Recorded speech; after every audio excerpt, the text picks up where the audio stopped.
This show is sponsored by BetterHelp. How many times have you heard the phrase, make time for yourself? And how many times have you secretly thought, that's never going to happen? Therapy helps you carve time out of your busy schedule and make the most of it. Visit betterhelp.com/allies to try it out.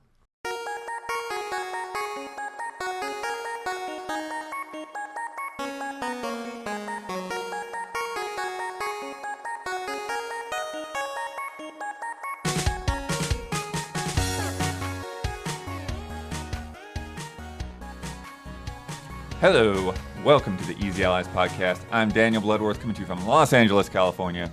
This week, I'm joined by Brad Ellis. Hello. Michael Huber. Howdy.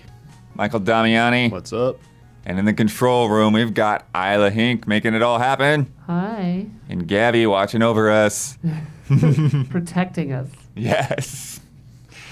Friends, we're here to talk about some of the biggest headlines in video games this week. PlayStation kicked off the summer festivities a little bit early. We got Alan Wake 2, we got Spider-Man 2, we got the Talos Principle 2, we got Dragon's Dogma 2, we got Arizona Sunshine 2, we got Helldivers 2, we got Ghostrunner 2, and we got Metal Gear Solid Delta. Plus a lot more things to talk about. That's a lot of twos. That's a lot of twos. A lot of twos, yeah. Before we get started, we must answer for the mistakes we made in last week's episode. Isla, begin corrections music, please. Boop. I forgot to make sure the bets video was in there for the humanity bet. So we're just going to roll that right now during this conversation during the corrections. So hit that button. It's probably not even where it should start. Whatever. There's a nice glowing dog for you. A lot of people were surprised that we were unaware that we were not caught up on the lore because Huber was out for Mortal Kombat. The events at the end of Mortal Kombat 11 Aftermath. Yeah. That was a phenomenal DLC. Yeah, but it leads directly into that Mortal Kombat 1 trailer. Chronica. So, yeah, for the quick catch-up, in the final battle, you got to choose between either Liu Kang or Shang Tsung. Shang Tsung, dude, yes. For control of Chronica's crown and Hourglass. If you chose Liu Kang and won, he then starts to interact with the Hourglass, and then you see him, it cuts away, and he introduces himself to a young Kung Lao. That's right. Who's got no clue what's going on. That's right.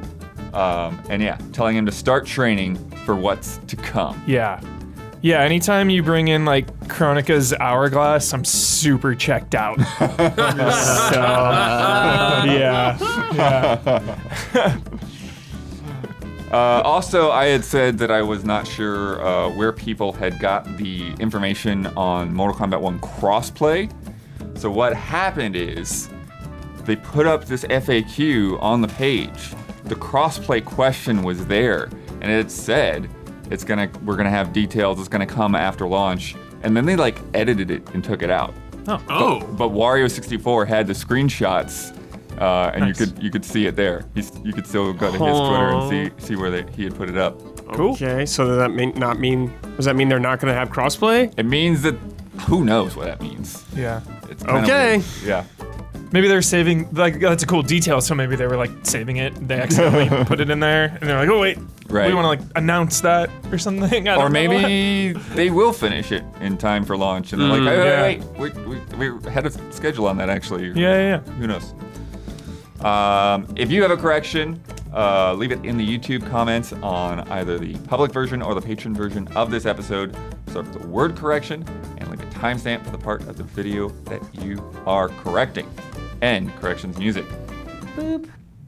All right, we're going to be talking a lot about that PlayStation showcase today. It's going to be the bulk of the episode, but there's other stuff happening too. We're getting thrown in there. Yeah, there's a lot happening. There's a lot in that showcase. 33 games or so, depending on how you count stuff like Destiny. It's like, yeah. But yeah, just first of all, before we get into the question, what are your thoughts, your overall reaction to how the showcase went down? I liked it. Yeah. That seems like I'm in the minority. I saw a lot of criticism for it. Like Brad said yesterday, I totally understand the lack of first-party games being an issue. But then I look at, like, you know, Xbox and Nintendo as well, and it's like, sometimes when they do these big events, it's like, yo, here's our 1 or 2 excellent games that are on the horizon, you know, whether there's a date on it or not. In this case, it was Spider-Man 2, and I even count Final Fantasy 16 a little bit because it's like exclusive at first. Fully exclusive so right okay, now. we see these like 2 massive games, and then we also saw like a ton of other games that I'm super interested in. So, you know, I always show up to these. It's like, yo, you show me 1 or 2 games that I'm really excited about. Like, that's all I ever really need. So I really liked the show. Yeah, I think it was good overall. I guess my main problem was it had been so long since a showcase from them. Right. It had been since 2021. And they had been so quiet about first party. And it's like great to know some of them, but we got CG trailers for like 3 out of 4. I mean, it's great to see Helldivers too. I love that and all that stuff. But I was disappointed. I thought there'd be more first party. No, Naughty Dog was very surprising to me. Yeah. Especially they've been talking about that game. It's so weird how they've been talking about it. Like, here's some concept art with it. It's like, okay, what is the game, I guess, even? Yeah. And it's like, I saw people upset, like Final Fantasy VII Rebirth wasn't there. And I was like, it's fine. all It's in not, good. That's a little bit I long think shot, people, yeah. like, expectations weren't too crazy, but They're insane. I definitely expected a little more from first party front. Right. In general. But I think third party, there's a lot of great stuff. Yeah. Lots of good games. Damiani, you feel about the same, or what do you think? Feel the same. I mean, for showcase, the lack of big first party. Obviously, at the beginning, they had some stuff that is technically first party. But, I mean, in Spider-Man, obviously it's a known quantity, but, you know, we got to see a nice look at it. I'd say we've seen too much of 16. So, like, Yeah, 16 that's didn't so really do fair. anything for me. I That's- mean, So now, fair. yeah, especially now after our preview, it's like there's Yeah. parts of that That might- trailer that that might I'm be a like, unique these are pers- Yeah. spoilers. might be a unique perspective, of, you know, for us, Yeah. but it had good announcements in general from third parties. Third parties kind of like carried that for me. The big first party stuff was a really big red flag for me. As Brad said, it's been a long time. Like, what are a majority of their big first party studios working on? Just being fair, because this is like gets thrown at like Nintendo all the time too. Right. Like what are they working on? Why like have nothing? What's coming after Zelda and Pikmin? Like, this is the same questions, but this goes beyond. I think all 3 companies like have some questions answered about, like, you know, what's coming in the future with first party. But Sony has been signed for so long because, like, we always thought they're working on stuff. So Huber pointed out, like, them talking about like factions in December. Like, there was stuff that, like, this seems like it should have been here. Right. Why? And this is so long. This big showcase. It seemed very important for them to show this stuff here, and they weren't there. Yeah. And the other well, big- that's my main question right here is like, why was PlayStation not at the PlayStation showcase? Yeah. Essentially. Yeah. I have a theory. Oh, Yeah. Yeah. They're holding some of that for Keeley.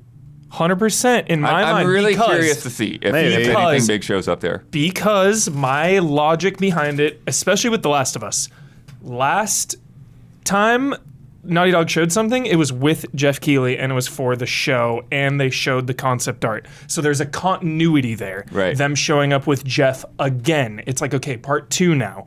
Also, there's going to be a lot of Microsoft and Nintendo headlines in the next month or 2. You save some of that to counter those arguments from the other studios. You know, we're about to see Starfield and all that. Summer Game Fest comes, you know, everyone's showing Starfield, all these cool games. It's like, yo, here's something big from Sony. In this case, I think it's going to be The Last of Us. Yeah. I think Yeah. it makes perfect sense. And like I said, out of the 33 games, 6 were from PlayStation Studios. Fairgames, which is the Haven game. Marathon from Bungie. The Destiny 2 expansion from Bungie. Marathon with an asterisk there. Yeah, we'll get to that. Concord, which was Firewalk. And then Helldivers 2 and Spider-Man 2 were the only 2 that showed any gameplay. The others were, you know, CG stuff. Yeah. That was my other issue with this thing, the showcase. A lot of trailers with no gameplay, and it felt like the announcements lost a little bit of their impact because of that. So I was just expecting maybe a little bit more here and there. I mean, they obviously, you know, Spider-Man was great. I was expecting like maybe at least 2 more of those types of dive-ins, and for first-party games. Yeah. You know my vitriol for CG trailers my entire life. I think they're trash. Sorry, Brandon Jones.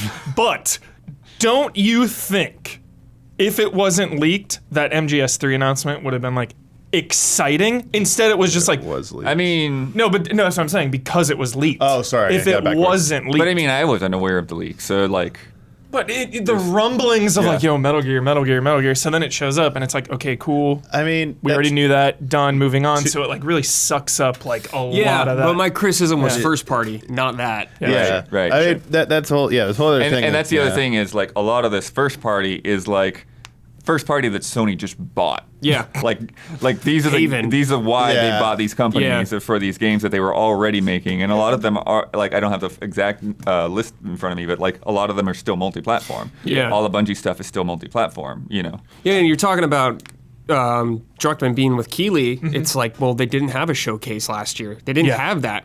Yeah. They Right. didn't have the floor to debut it like they did this time. Yeah. That's what's so shocking. Yeah. Totally could be there. And I guess the idea of keeping them in the conversation even down the line, then that makes me just wonder, like, why didn't you just even wait then to do this till later? Yeah. Because then you get like the before and the during, and it's all about like spacing it out. It's like everyone's talking about Sony right now, negatively. Yeah, kinda. it backfired. But it's like, it was, Yeah. Well, it that's backfired. that's Yeah. part of it that is a little strange to me too, because it feels like one of the reasons that they've been holding off and doing this, and Naughty Dog's talked about it too, is that like they want to try to not talk about things too soon, right? They don't want to have all this extra pressure and stuff. Yeah. But then again, like 3 of these 6 games feel like they're being shown too soon. Essentially. yeah, definitely. I also think Jeff's show has the format. If he's gonna have devs come out, like so they can come out and talk explain about it. it. Whereas this was just like bam, bam, bam, bam. Like you had Jim Ryan, but it was like no other devs. It was just rapid fire. That Yeah, also I do feel like that definitely takes away from it, because yeah. not having the devs even in some kind of like pre-recorded dev diary format to say like, hey, this is what we're doing, I just don't see how this format, other than length, was and the flashier transitions was different in a state of play. Yeah, It felt like just an totally. hour state of play. Totally. It didn't. It didn't feel like anything else Totally. was different about it. Yeah. And it'd be very interesting to see, how the other showcases that come up, how they're going to handle that, whether they are going to have, what kind of Summer Game Fest, we know it's going to be live. They're going to have an audience sitting in that room. It's just like Yeah. my Ubisoft is going to be live. emotions are just being pulled in so many directions because it's like we saw so many sick games and like like I said, I kind of count Final Fantasy and like I know it's been like overexposed, but it's like we saw that and like Spider-Man. I feel like everyone's just kind of like, oh cool, Spider-Man, it's a sequel, more of the same, and it's like, dude, like I don't know, it's like hard to like see all this hate for like. For sure. But I also understand it because it was labeled as a showcase. Right. Well, here's the other question I have. When people are like looking at these things and judging these things, like it feels like they're not really judging them based on the quality and variety of games and reveals. It's like to me, it feels like a lot of the expectation disappointments all just comes down to, did the PlayStation team score the points today? And it's like, and when you have a big, thing full of multi-platform reveals, even though those are like the sickest games that they could have, it's not moving the PlayStation needle Exactly. very far. This is the criticism leverage at Microsoft for like the last Exactly. like So 6 fair, years. for That sure. like they have But- these banger announcements, but like multi-platform. Oh, here's another Forza, and here's one other maybe first-party game. Where are your first-party games? Yeah. I think the difference here, though, is like history.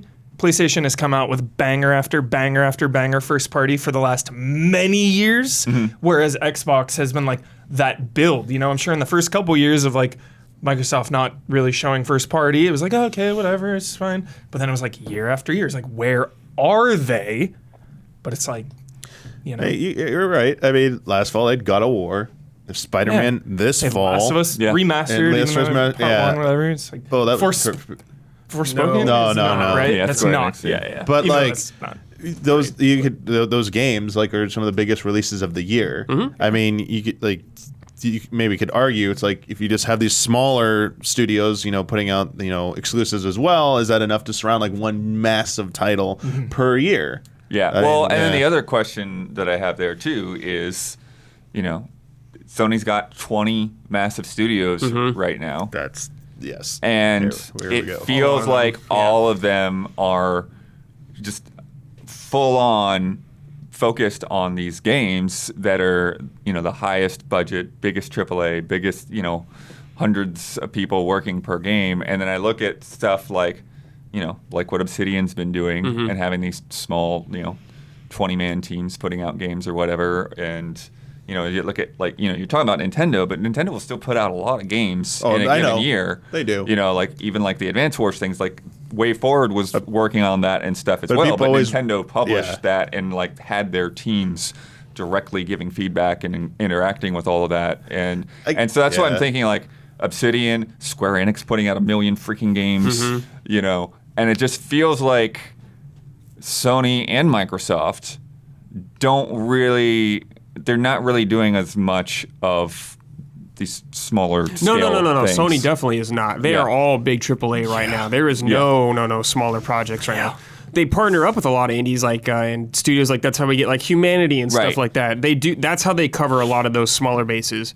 I do wish they would do smaller games like Puppeteer, though. Right. 'Cause I love that game, but they're not. They don't do those kind of games anymore. At least not right now. I mean, they were doing that big indie push for a long time, and then they literally, according to a friend of mine, were just like, we're not doing it anymore. Yeah, and then That's Shuhei initiative is over. changed his position, basically demoted himself and just took over indies. And so now we see it happening again. I'm glad he's doing that because I really loved that era of PlayStation indies, and I want that to come back and hopefully shoot. There's a lot of great indie games on PlayStation still. Yeah. There's a ton. Yeah. But I it's think like they're doing you're very just well not in going to that get regard. those smaller games on first party right now. I think that's the difference, though, because it's like I do really think that the stuff that we saw in that showcase for indies was fantastic. Yeah. And there's so many indies out there that the stuff that they showed, like, it does feel like it's kind of cream of the crop stuff that they've picked out. But at the same time, how sick would it be to see Naughty Dog or Sucker Punch or Sony Santa Monica having these smaller teams I making wish. like little games on the side as well. It'd be nice to see that. I definitely agree. That would definitely help. And you're right. Like, Nintendo does it. I mean, Microsoft just let it, like with Tango, just let the Hi-Fi Rush earlier this year. So I mean, maybe that's something we see more of. I think it would be very good and would maybe help alleviate when only maybe 1 or 2 giant AAA games can come out from the first party studios a year. People are like, we want more. Like, well, here you go. That's one of the biggest buzzes they had. Pentiment got a lot of awards, a lot of attention. I really think that there's place for that for these teams. Yeah, that's why I think like Microsoft has been like doing a pretty okay job in that regard because they're getting these kind of quicker titles that are smaller coming out from their studios, while the bigger ones are taking longer and maybe not coming out in the greatest state. But you still can point to that. Obviously, that's a different set of problems. Like they got to get their biggest titles out and release them nicely and not have problems with them. But as you said, Sony's has been doing bangers. So like if they had this as well, I think that would pull back some of alleviate some of the concerns. But I like if they just had like factions, wherever it's going to be called there, and like even just like a little bit of an announcement of like what another of their big studios is working on. I think that would have like really moved a needle for a lot of people. I think it was just like we had expectations, like base will level. Kill you. Well, base level, it's like you expect factions to be there. It's kind of weird that it's not there. I'm not like really into it myself. I'm like, why it's not there? That seems kind of strange. Yeah. Like, I feel the same way with Astrobot. And like even if it wasn't specifically Astrobot, where is the first party PSVR 2? Even library. that was so much smaller than I thought. It's like, you just came out with a whole new console, essentially. Right. And it's like... And I know that, like, that's a hard thing to put in a showcase. People, like, yawn when they see any VR. Yeah. But it was, it was all propped up by third party. Yeah. Which does make me feel like maybe Huber's Summer Games Fest theory is correct. Because it's like, those seem like prime things to hold for that, Because they feel big and they're zippy and they're I don't know. I mean, I don't put it past it could be there. It just seems weird with how long they went between a showcase and the branding and the expectations for this that if they're saving stuff, it feels like they maybe saved too much for Keighley, and maybe need to have like one more thing in here, depending on if they have But if it's at Keighley saying like no one's gonna care, then like who cares about all this? Then it's like you showed it weeks later. It doesn't matter. It's fine. Yeah. Everything's fine now. Totally, yeah. It's all good. Everything's It's all good. temporary Right, yeah. bitterness. Yeah, doesn't temporary matter. bitterness. Yep. I mean, I want to ask you guys, like, why do you think there is always so much vitriol? Because it's like It seems like nobody likes any conference. nobody anymore. likes anything. and Nobody it's just likes any conference. I don't know if it's because I don't know if this is like a privileged position because of our jobs. Like, I have every console. Like, personally, I don't give a shit if something is first party, third party, eighth party. I Yeah, don't give a I fuck just where wanna it see the comes games. from. I just play it, and I can play it on anything because I've got them all. But like, I know that's not everyone's experience. So is it like, are people just like, I went in on PlayStation, so they have to stop sucking? Is that why, or is it like, are we all victims of marketing and like? Because to me, the console wars are over because it Yeah. doesn't matter what things come out on. I think but I think the biggest things are people expect the big heavy hitters and they don't give a shit about all the small games that we love. Right. Like we're gonna talk about a lot of these. Somebody like There are- thought you were like making up your reaction to Cat Quest. I'm like, no. Yeah, someone was like, there's nothing is made it up about actually that. good? Cat Quest is fucking amazing. Almost platinumed like both of those games.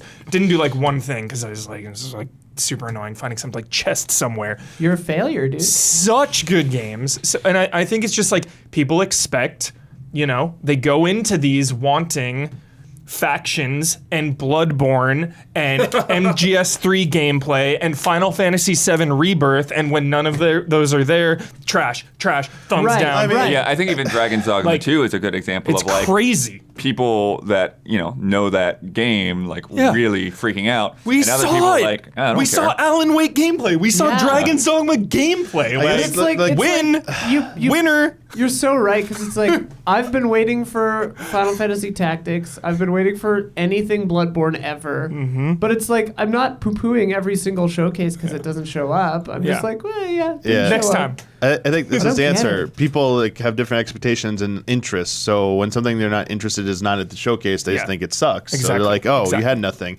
That's part of it. So like while people get excited for Dragon's Dogma 2 or Alan Wake, there are people like, I don't give a shit about either of those. Yeah. Those don't excite me at all. I'm glad for you, but like I need something for me too. So they look to Also, everything like, else. Alan Wake was like published by Xbox, and now it's like 2 is getting Yeah. basically Oh. revealed at a PlayStation conference. Pretty wild, yeah. Yeah. Well, and that's Xbox fun. had that hilarious That tweet whole where they were just like, Quantum Break. "Hey, everything they just showed is on Game Pass." Yeah, that was great. That was great. Shot. So Not Game funny. Pass, but it's just well, they it's were on Xbox. yeah. Yo. Some of them might be on Game Pass. Really good tweet, Microsoft. Very As far as the good. console wars go, that was Yeah, excellent. very funny tweet. Because they always Yeah. like kind of censor them, right? They don't show all the platforms. They just Yeah, like yeah. PS5 and PC, and then you look at the press release. It's probably like, some oh, other this is on stuff. Switch too. Yeah.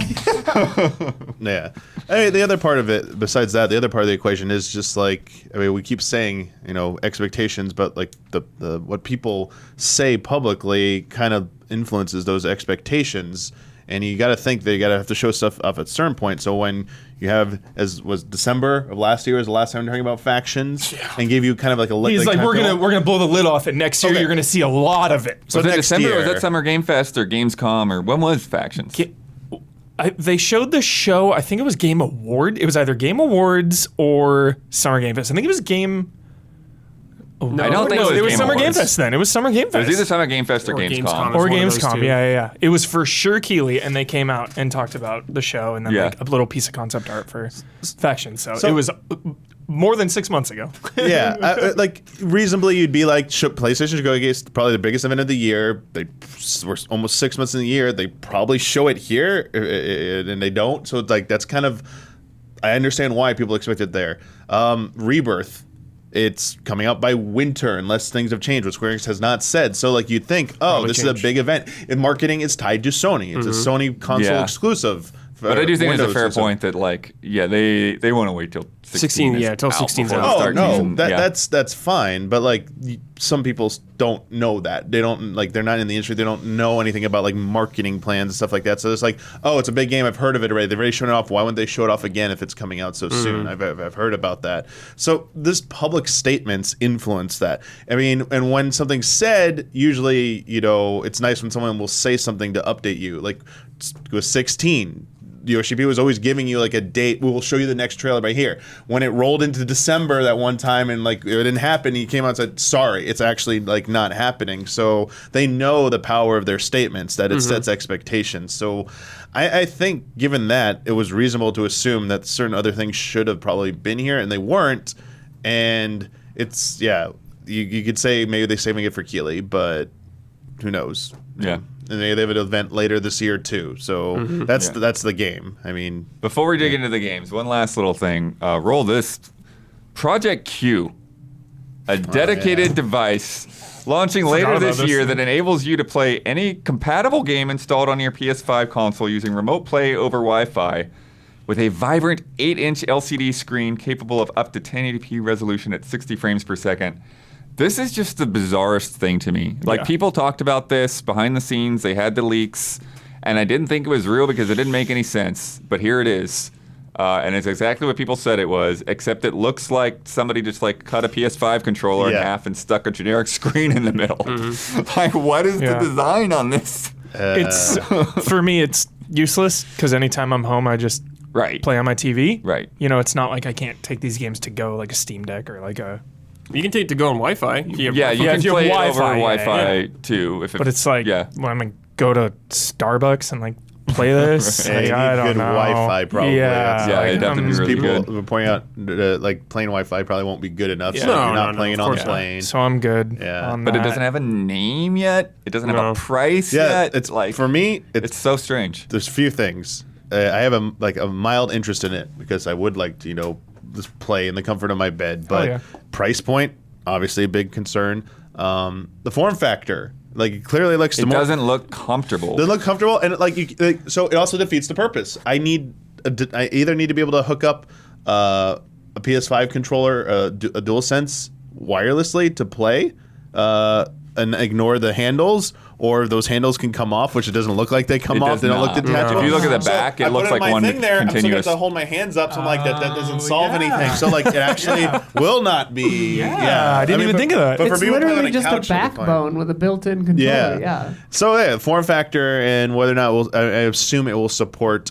other controllers that can just like connect as well and you can play them, but who knows? Maybe it doesn't. Right. Yeah. There's a few concerns there, and it seems really niche. Yeah. It does. Yeah, it is. Yeah. And I don't. Yeah. I think there's like, I don't know. Sony kind of does this type of thing sometimes, where like they don't think it's gonna have maybe widespread success, but let's see how it plays out. I think it's smarter than committing to like a full portable system at this point. Sure. Like, V2. that doesn't seem like the right PSP3. answer. But you never know. Like maybe, I don't know. Maybe they have something there. I don't know. Sometimes, like I think PSVR. Maybe too, eventually is, like, it will connect to cloud gaming. Yeah, and so maybe that's like a longer term play for it. And the Wi-Fi is the only thing that works well enough right now, so they're just going with that at the moment. And then like down the road, they're like, hey, if you still have that, here's an update, and you could use this as well. Maybe Project Q Pro. yeah, where's the OLED? The OLED will come first. Project Q OLED. Right. Apparently, this is an OLED screen, right? So people saying it's not an OLED. It's not OLED. It's LCD. Oh, yeah. Okay. Hopefully that's to keep the price Sony. down. Price down, yeah. Yeah. No. I saw Digital Foundry was like, 150 or more, like more than 150 for this would be a hard sell. Yeah, I was gonna say Yeah. $100. Yeah. Yeah, I'm like, Like the max. $129.99. Yeah. But the DualSense already costs so Yeah, much. it's not gonna be. It's gonna be more than $100. Yeah. Well, then Well, it's a piece wouldn't of really. crap. Would it have all the same functionality? It says it has all the same functionality. Okay, well then, yeah, it's probably gonna be 100. Probably suck the battery out of that thing too. Yeah, like what's the battery life on that thing gonna be, man? Oh crap! All right, let's get into some games. Starting off, we'll do the PlayStation Studios games first. Haven's game, Fair Games. Dude, with the dollar sign hell? though, like I don't. That is like weird Ubisoft energy. I know this is Ubisoft written all over it. It makes sense. It's Yeah, Ubisoft, but, like, folks. come for on, sure. dude. Someone in marketing thought that was very cool. I know, it's not cool. They're Stop. proud. They patted themselves on the back. They're like, Stop, "Oh, dude." yeah, we're good. I thought we were past CG like reveals sure. with no game. Like You'll never be past it. To me, Nope. it's legitimately nothing. It's nothing. It's a concept. This entire thing to me is absolutely nothing. It should have just been a tweet. I know we meme about that. It should have been a press release. But for something like this, it's like multiplayer heist game done. Like, I don't know why you're throwing out. You don't think that like seeing like the ideas of what the gadgets and tools could be? Because it's so Yeah. different than when it's actually being used in Right. an Yeah. actual match, like Jones appreciates that stuff. He's like, oh, okay, you're going to use a grappling hook on that. Like, he likes that stuff. And for me, it's like, well, how does it actually look and feel Right. when you're in the game? Like, this to me is just nothing. So, Yeah. A lot of the elements with the gadgets and stuff, a lot of it reminded me a lot of Watch Dogs as Yeah. well. Yeah. Even just some of the aesthetically. They say, break the rules as a modern day Robin Hood, Yeah. a thrill seeker, or just someone who wants to collect cool loot. Trespass inside forbidden locations around the world, fill your pockets like a kid in a candy store, and unravel the nefarious plans of untouchable billionaires. I mean, that sounds cool. I want to Yeah. rob some billionaires against other teams. Like, I'm hyped to pull some heists, but like this trailer and especially opening it and announcing your game this way, I just think doesn't hit for anybody out there. I don't think it hit for anyone. Remind me. I'm not familiar enough with Payday. Payday Yeah. is like not competing groups going for the same score, right, in the heist, or is it? It's co-op. So it's just co-op. Yeah. But you're like, it's like police and stuff are coming to stop you. Yeah. So the premise of this looks like it's multiple other like groups can Yeah, show yeah, up. yeah, So yeah. does any other game do that? Do you know of, like, for a heist situation? I mean, I think of the There was Division. that Robin Hood game or whatever. Yeah, Division's a Hood good Outlaws. example. Hood Outlaws, Hood dude. Outlaws. Hood Yeah. Outlaws. There you go. Oh Yeah, my god. for that game. sure. For sure. Oh my god. Yeah. Yeah, I mean that could be like fun because like the planning and stuff and like how fast you could adapt Yeah. when things go wrong. But again, yeah, CG. Like Yeah. I'm with you here. Yeah. Like Yeah. just showing off like one quick match would have been like nice with developer commentary over it, Yeah. saying like, oh, you're like the teams showed up and thwarted, your vault cracking or whatever with this device. Yeah. It broke. Well, what are you gonna do now? And like, well, you use this ability. It's like, okay, Yeah. cool. Like, at best, I feel like for a game, like, obviously Metal Gear Solid 3 is different because it's like an established thing, but I think at best a CG trailer can just be like, oh, cool, like, that was a cool trailer, but like, I don't know the game, I don't know what's happening, like, maybe when it comes back around. Right. Like, to me, a CG trailer is okay if it has a definitive date on the end of it, and it's a game like Talos Principle 2, where it's like, showing gameplay of that is like, whatever, it's kind of no different. So it's like, or it'd be like a person standing there thinking with a laser in their hand. But they had a definitive date, so it's like, Yeah. that to me is a exception, but yeah, usually it sucks. Yeah, sure. Because this might be like the best chance that people are gonna have eyeballs on it, the most eyeballs on it. So you got to do, I don't know, a better job of maybe selling people. Yeah, I mean, because one of the other things they had put in there is like emergent sandbox gameplay, and it's like you can't see None of that anything comes emergent, across. Emerging when it's sandbox just, gameplay. you don't see people adapting and changing tactics and all of that on the fly. Yeah. Yeah. Yeah, I think CG trailers could work if you have an established IP. Yep. And you can already kind of picture it in your mind what it's going to be, something like that. Like Assassin's Creed Like or a some Star shit. Wars. Yeah. Star Oh, Wars. yeah. Star Wars, Any sure. Star Wars trailer, I think, Sure, like, yeah. gets Yeah. is. But yeah, this get is away with it. I'm assuming a live service multiplayer game where it's like, Yeah. I need, for a multiplayer game specifically, I need to know how it's going to be playing it to be like interested in it, I guess. And selling me on the concept isn't as important as selling me on the game itself. Yeah. I'm just looking at an idea when I need to see what it's like when you're playing the game. Yeah. And if they showing this blood, it could be pretty far away still from Yeah. where it is. So Yeah. maybe that's why. Also, they could be worried about all those, a lot of those multiplayer trailers that use gameplay, but have like real people playing using like the forced conversation yeah, stuff. yeah. Like, Like maybe they saw, Anthem. like, Oh, yeah. they saw like bad receptions. Like They don't need then to we do go that. back to CG trailers. don't need Now to it's do like, that. oh no, you gotta, yeah. Yeah. Yeah, there's so much behind the scenes. It's like, if their game is far away and they just wanted to get like the IP name out But there. that's what we were talking about, like you them know? not having even just like the person up there talking head to explain what the game is a little bit better. Yeah. Yeah, it seems like they put a lot of that kind of info just on like their blog. They or did the something. PlayStation blog, That's- but that's one that they still like. It's not that clear. Yeah. Now moving on to the next CG trailer, Marathon. Mm-hmm. They've put out a lot more info. Like I've got a much clearer picture of what this game is going to be. Yeah, Although it sounds like people that have played I am fucking Marathon depressed, yeah. are like, this is not. Yeah. Might as well have just called it something else. Yeah, like Rainbow Six Extraction vibes here. Yeah, because Marathon is like a single player single player game you're going through and solving puzzles, and it's all about the atmosphere and shooting freakos and whatnot.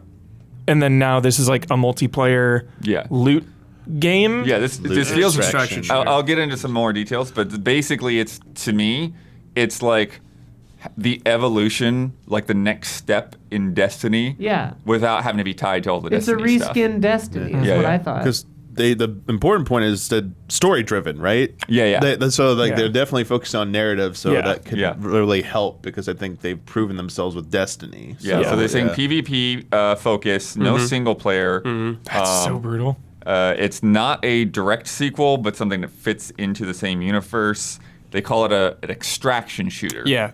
And so basically, like, you're these runners that the characters inhabit, and then you go in and you go in solo or in crews of 3, and you try to find these artifacts. And like, as you find artifacts, like there's a certain number of them that like will like go together to find prime artifacts, and then you're like competing with other players, but maybe like you might join up a little bit, and then somebody might stab you in the back.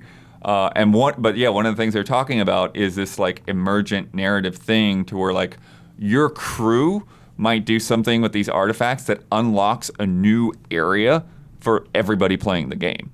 Like the players just kind of like somehow like go to take an item, go put it somewhere that unlocks a door or something, and then everyone can go in there. Can now go into that door and go to that area that they couldn't before. That seems very ambitious. Yeah. Honestly, I guess it's like it really is going to hinge on how well that's done. Yeah. Because if it's just like something kind of like that gets repetitive, like we know, let's just go open like a basic door. Yeah.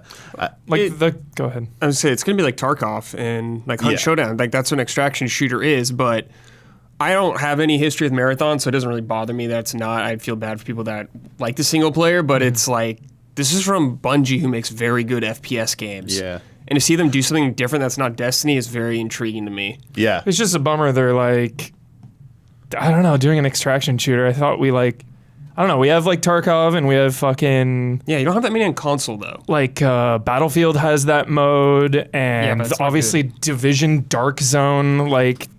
So I don't know. It doesn't seem like new and exciting, and it feels like using the Marathon name is weird. So it's like in this weird zone for me where it's like, okay, it's not new and exciting. There's so many other games that do this. Obviously, it's going to have its own spin on it.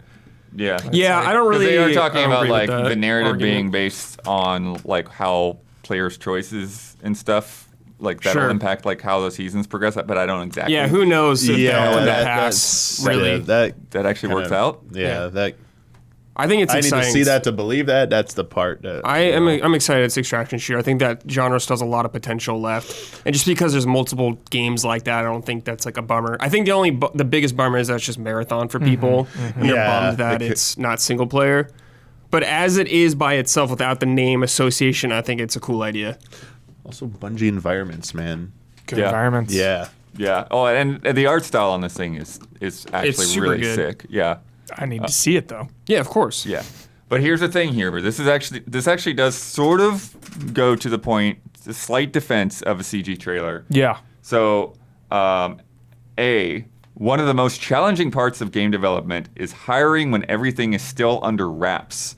Now that we're announced, I'm excited because we can be much more candid about the positions we're looking for. See? All that behind-the-scenes shit we never really know about. And then B, the next time you hear from us about Marathon, we'll be able to show you the gameplay and we'll be much closer to launch. So they're like, here it is, here's the idea, we're gone. Now we can until staff we can up. show you. Interesting. Remember that statement. Yeah. Because It's next important. time you see it, everyone's going to be expected to come out soon because it's next to launch. So Totally. if it's like announced with a year later, this is the Totally. stuff. These are the statements. You get people Totally. hold you to that. Yeah. Now the next Bungie CG trailer, get your take on this. Yeah. Is the Destiny thing. He's Well, back!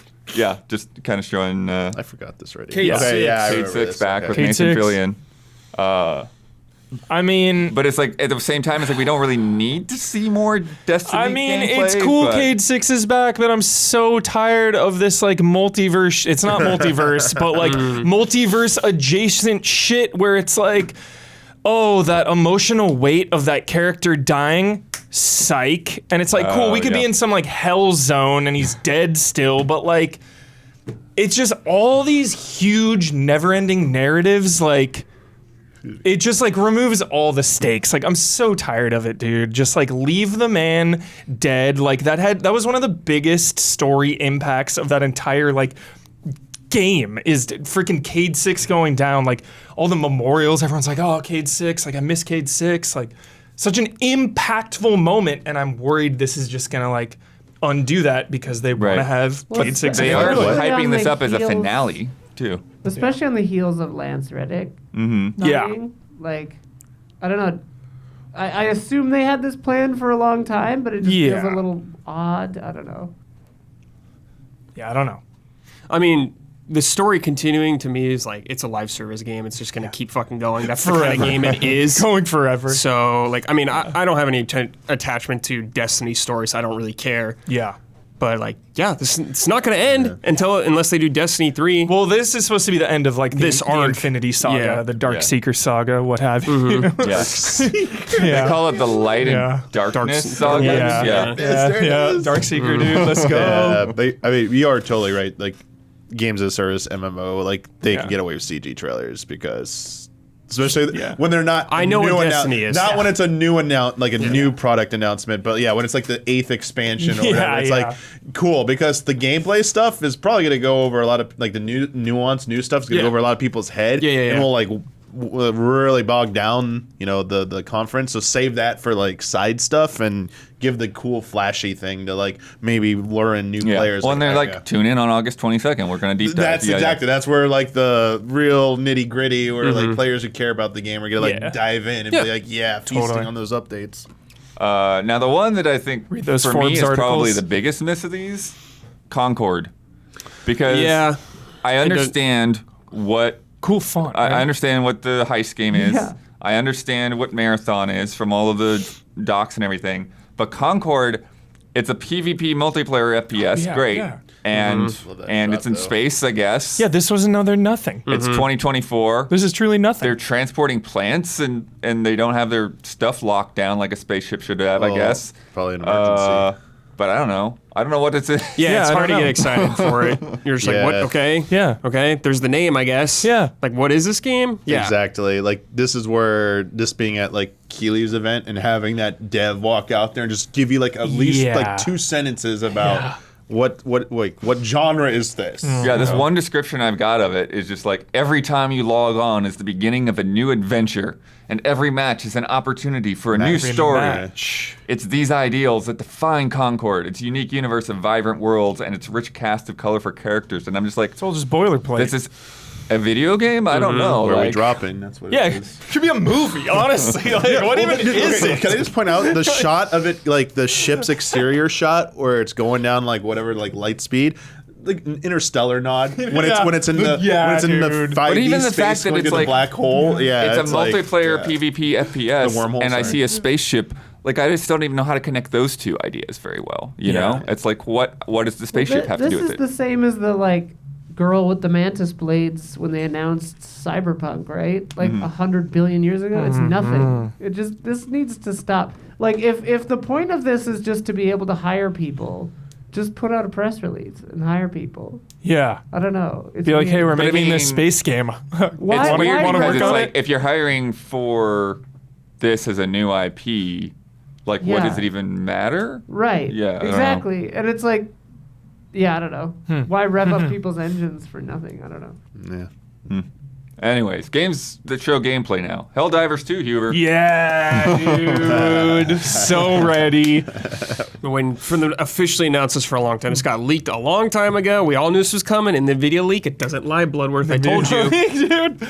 Brad, I'm sorry in advance for all the times I'm going to accidentally kill you in this game. I will accidentally kill you also. Fear not. Yeah, so for those who are not aware, because I found this out when I was researching everything today, Friendly fire is always. Oh yeah. Yeah. Always Big on. part of the game. Yeah, Oh, huge. yeah. It's a feature. Yeah. Defining feature. Get that aim right. Holding off on Yeah. those guns. But on top of that, like one of the things that they talk about is like getting access to all of these big weapons and airstrikes, Yeah. and Yes. crazy traps. Yeah. I remember in the first one Yeah. there was like a heavy machine gun, Yep. and the other player could like mess with like your ammo backpack. They show that in this trailer. They show him like the one player Dude, feeding the ammo. It's just Yeah, like the last show the thing I turrets in read, This one is rotating. Like, gotta get out of its way. it says rely on your team to complete missions or comically fail due to the reckless handing Yes. of over-the-top It's firepower. all it's Yeah. all part of They're like Helldivers. calling the airstrike. The flame. They showed the flame. I'm gonna in here. airstrike It's like our entire team. Yeah, right? absolutely. Like everyone. It happens. It's just part of the game, dude. There's also an anti-personnel mine deployer to like put mines around the battlefield. Cool. Oh, So like that's one of you fun. puts that into place and doesn't tell people where There the it mines is. There are. it is. We're gonna flame. Yeah. I was a little nervous about the perspective, but Oh yeah. Jimmy Good actually brought up a good point where he was like, "Dude, it's like Risk of Rain 1 and 2." Yeah, that's true. You It know, is. and I was like, "Oh, that's a really good Risk of Rain 2 is comparison." great also. Yeah. There's- So it's like, okay, all Yeah. right, because it was so jarring to see it, and like when you see the first one, it's like kind of its own thing, but now just because of the shift in perspective, I'm like comparing it to other third-person shooters, which is like the biggest genre there is, you know. So it's like Yeah. maybe it was a little unfair in the moment, but it's like after rewatching the trailer, I'm like, dude, it looks really freaking good. Yeah, there's a shot in the trailer where a big bug approaches you. So getting that perspective, you're shooting under it. So getting that perspective, the size of your Yeah. enemies might be nice. Totally. Definitely. Like with all the chaos going off and then them like swarming you. Yeah. It's been a long time.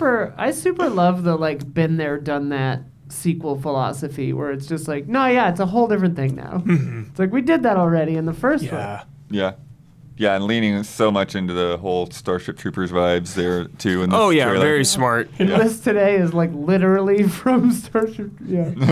Dude, the first one was on PS3 and Vita. It's been a long So time. crazy. It was like 2015. been a long time. Get, grabbing it. to Did play it with did us, it pull yeah. into that same kind of like humor and stuff, or was that? Yeah, kind of. Okay. This seems like more. I don't know what the narrative is going to be, if there is any. It doesn't really matter to me in this game. But yeah, there's Yeah. like, it's kind of comical. Comical 'Cause deaths. It's going to be comical no matter what because you're accidentally killing each other all the time. It just happens. So yeah. And I'm personally a big fan of the new perspective. To me, it just seems like they got a bigger budget now so they can be more ambitious and like really sell the scale of these bugs and all that stuff way more. So yeah, I'm super excited. And I think it opens it up to a lot more people. I bet a lot of people would be turned off by the old perspective a lot. Yeah. Isometric. I know. Yeah, I bet a lot of people would. So it's probably a struggle. good idea now. The struggle to not kill all of you. It's Shooting on, a gun. it's on PC also, which will be sick. Nice. Yeah, the I want to see because they didn't show any like hub area. I always like that. Like, Yeah, the They had the bridge. spaceship, yeah. in the yeah, first game. I always love the like pre-planning and like getting your loadouts ready. Right. It's like, all right, everyone ready? Let's go on a mission. Drop, yeah. Yeah. Seeing like all the planets, like because it was like the horizontal thing where they got bigger in size. Yeah, because they did talk about that a Maybe little 3D. bit. Because they say as you complete missions, like you'll get cash or whatever. Yeah. And then you'll be able to upgrade your ship, and then build more of those things in your arsenal. Like you get those things over time. You don't have access to all at What once. were the orbs you had to collect as well? I forget. The things to like upgrade your weapons. Now, I as a totally third forget that. person might be a bit harder to find those. Oh yeah. Like, yeah, are you ready yeah. to go off and try and find one when things are going, sideways? Yeah.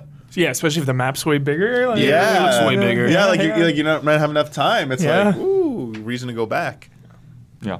And then the big boy, Spider-Man 2, full gameplay blowout. Big. Spent a solid chunk of time on that game. Yeah. Really, like, the section they showed is very Uncharted-esque. Oh, 100%. Very set piece. 100%. Yeah. 100%. Yeah. That's like the It's a nod. opening Rhino part. It's a reference. A little bit. Yeah, that's it. Yeah, fair point. But yeah, we've got Craven now. Who looks so awesome and just in this trailer seems like a dangerous threat. I really like this trailer showing Craven because just straight away it's like, yo, this is a villain that is going to be a legitimate threat to our characters in this game, like story-wise, obviously. Yeah. And yeah, they did a really good job there. And then obviously the dynamic between Miles and Peter in this trailer was really cool because it's clearly early on. You know, Miles doesn't really know what's going on. He just knows Peter is being weird. Yeah, the black suit, getting into symbiote stuff. Yeah. Yeah, very interesting. But it also affects your powers because now you've got all the tendrils and everything going on. I think it's a good idea. Yeah. Because Miles seemed like he had much more stuff going on later on, so it's good to give Peter an upgrade. Yeah.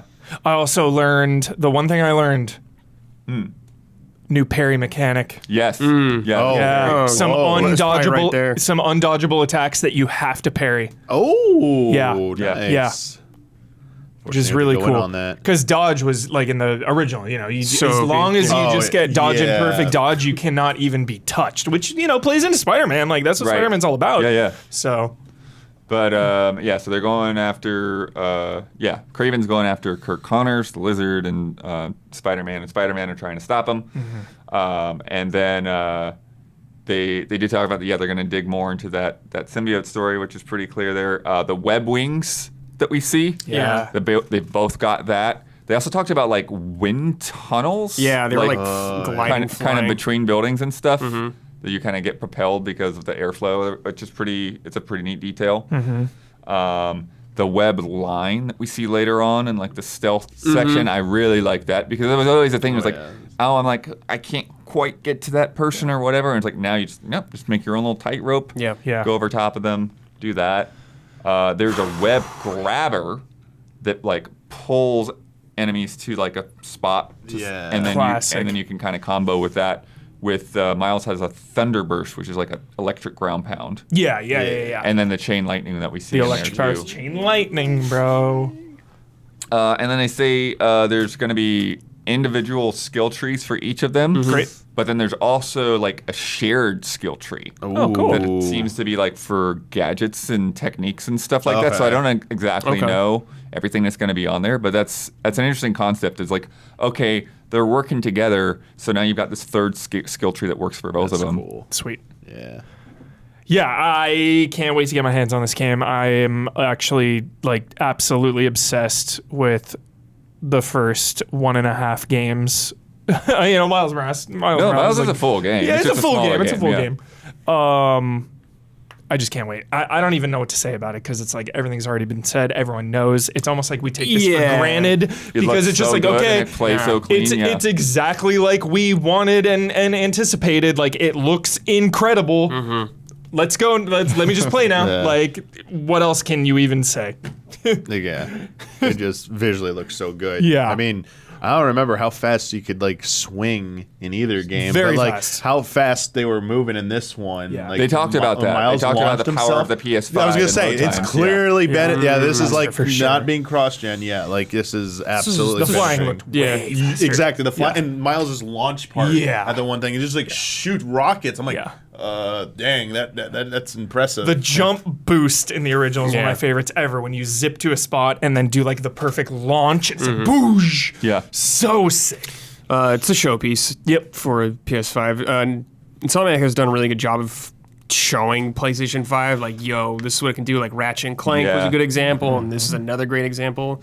They're one of the best they got. Seriously, Spider-Man 120 hertz, like it's one of the most insane things I've seen. I was booted up the remaster the other day, and it looks ridiculous. Runs perfect. It runs so well. Looks so good. I was like, this looks better than games coming out now at some parts. Like, Well, and then it's whatever absurd. like weird magic they came up with to do that performance ray tracing Yup, compromise. I love performance RT. Oh, I love that. Yep. Like, okay, this looks really freaking good. Yeah. And now, I'm very curious to actually like web around this game and check stuff out. Yeah. And watch that Digital Foundry video. Yeah, and especially too, it's like, especially too, the parts you want to see massaged that a sequel allows you the opportunity to do. Just some of the open world side quests and side mission. Not the official side missions, but like the things the crimes in little progress markers. and They like did the talk about research increasing things. like battle animations and stuff like that. So I'm curious, Yep.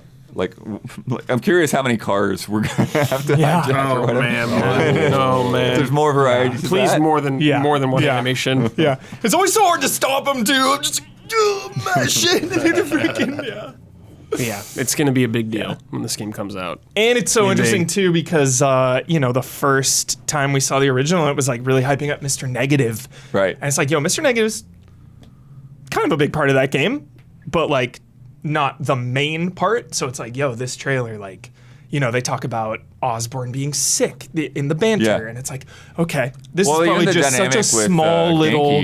Genki, and it's like Genki doesn't seem to know Peter that well. Yeah. There's like Oh, a yeah. distance. It's like he's like Yeah. the extended, third wheel or whatever. Yeah. His guy on a chair. Yeah. For sure. Yeah, I'd be very curious to see how Miles evolves too with his storyline because he had to deal with some serious shit at the end of that game. So Seriously. yeah, Yeah, they both have gone through some shit already by the time this game picks up, for Yeah. sure. Yeah. Also curious, like, how much longer it's been, and like, we see that the symbiote is here, but like, how deep into the game is this? Like, are we picking up and like that's already happened, or are we gonna see it happen?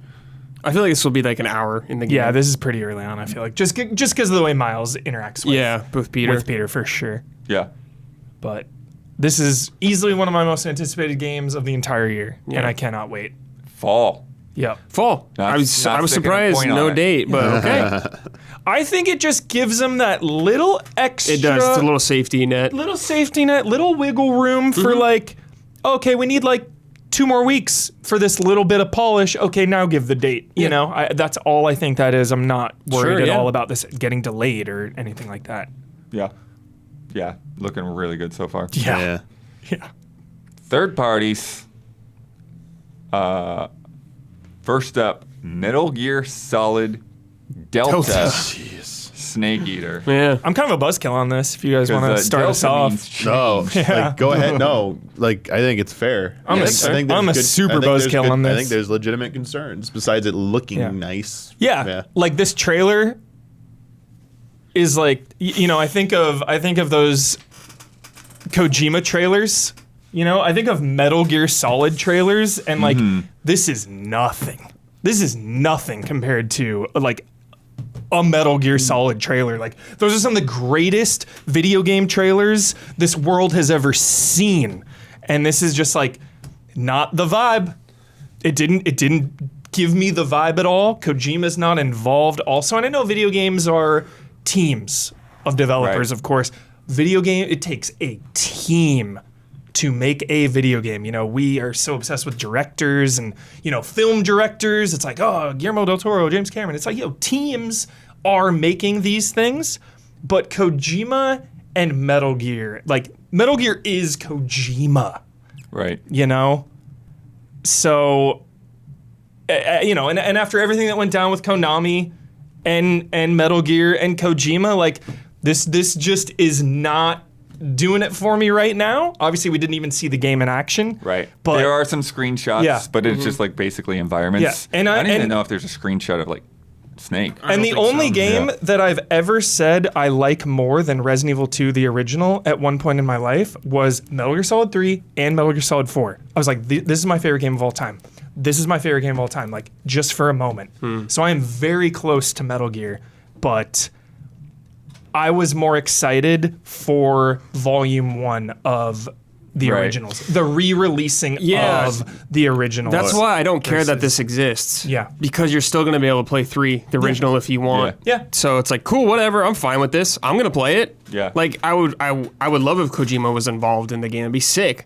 But What is I'll still play interesting to me is that even though they haven't said a whole lot about it, what they are saying makes me feel like this is more of like a Demon Souls style remake. that's what it Yeah, sounds like. yeah, It sounds like they're going feels to like it's one-to-one everything that absolutely- they absolutely can. Yes. And I think that's why like they're talking about like the whole original voice cast of that, because I think they're just going to reuse Yeah. Yeah. all Last of of Us, the yeah. dialogue that Yeah. is there and just make it all prettier and put 3D audio in there and that kind of thing. Funny since the title, they just don't call it like Snake Eater, Metal Gear Solid 3 Snake Eater remake or Snake Eater R or whatever.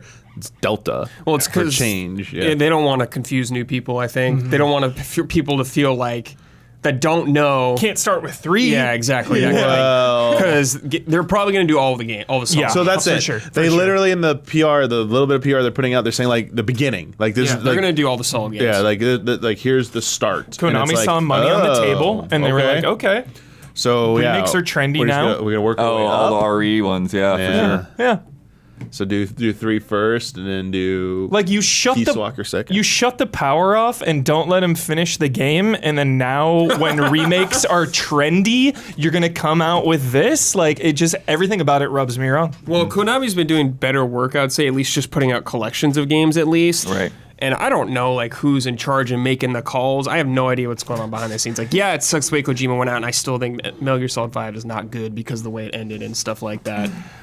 But it seems like a step in a better direction than what Konami's been in for a long time. Great silver lining, mean- Brad. Well said. I think they're tempering what could be the reactions to this as it moves forward with the collections, like doing them. Like I feel like they almost were holding those hostage till. Yeah. Like Yeah, we yeah. need this to mitigate any criticism because like we're giving you everything. Yeah. And I saw like they're including even more than we thought on Yeah, that first the collection. PSN thing says that Yeah. it includes the 1 and 2 from the MSX. Yeah. It's great. Oh, nice. So it's like Because I mean, you can and the unlock VR those missions are in there. You could unlock 1 and 2 in MGS3 Subsistence, I believe it was. It was weird.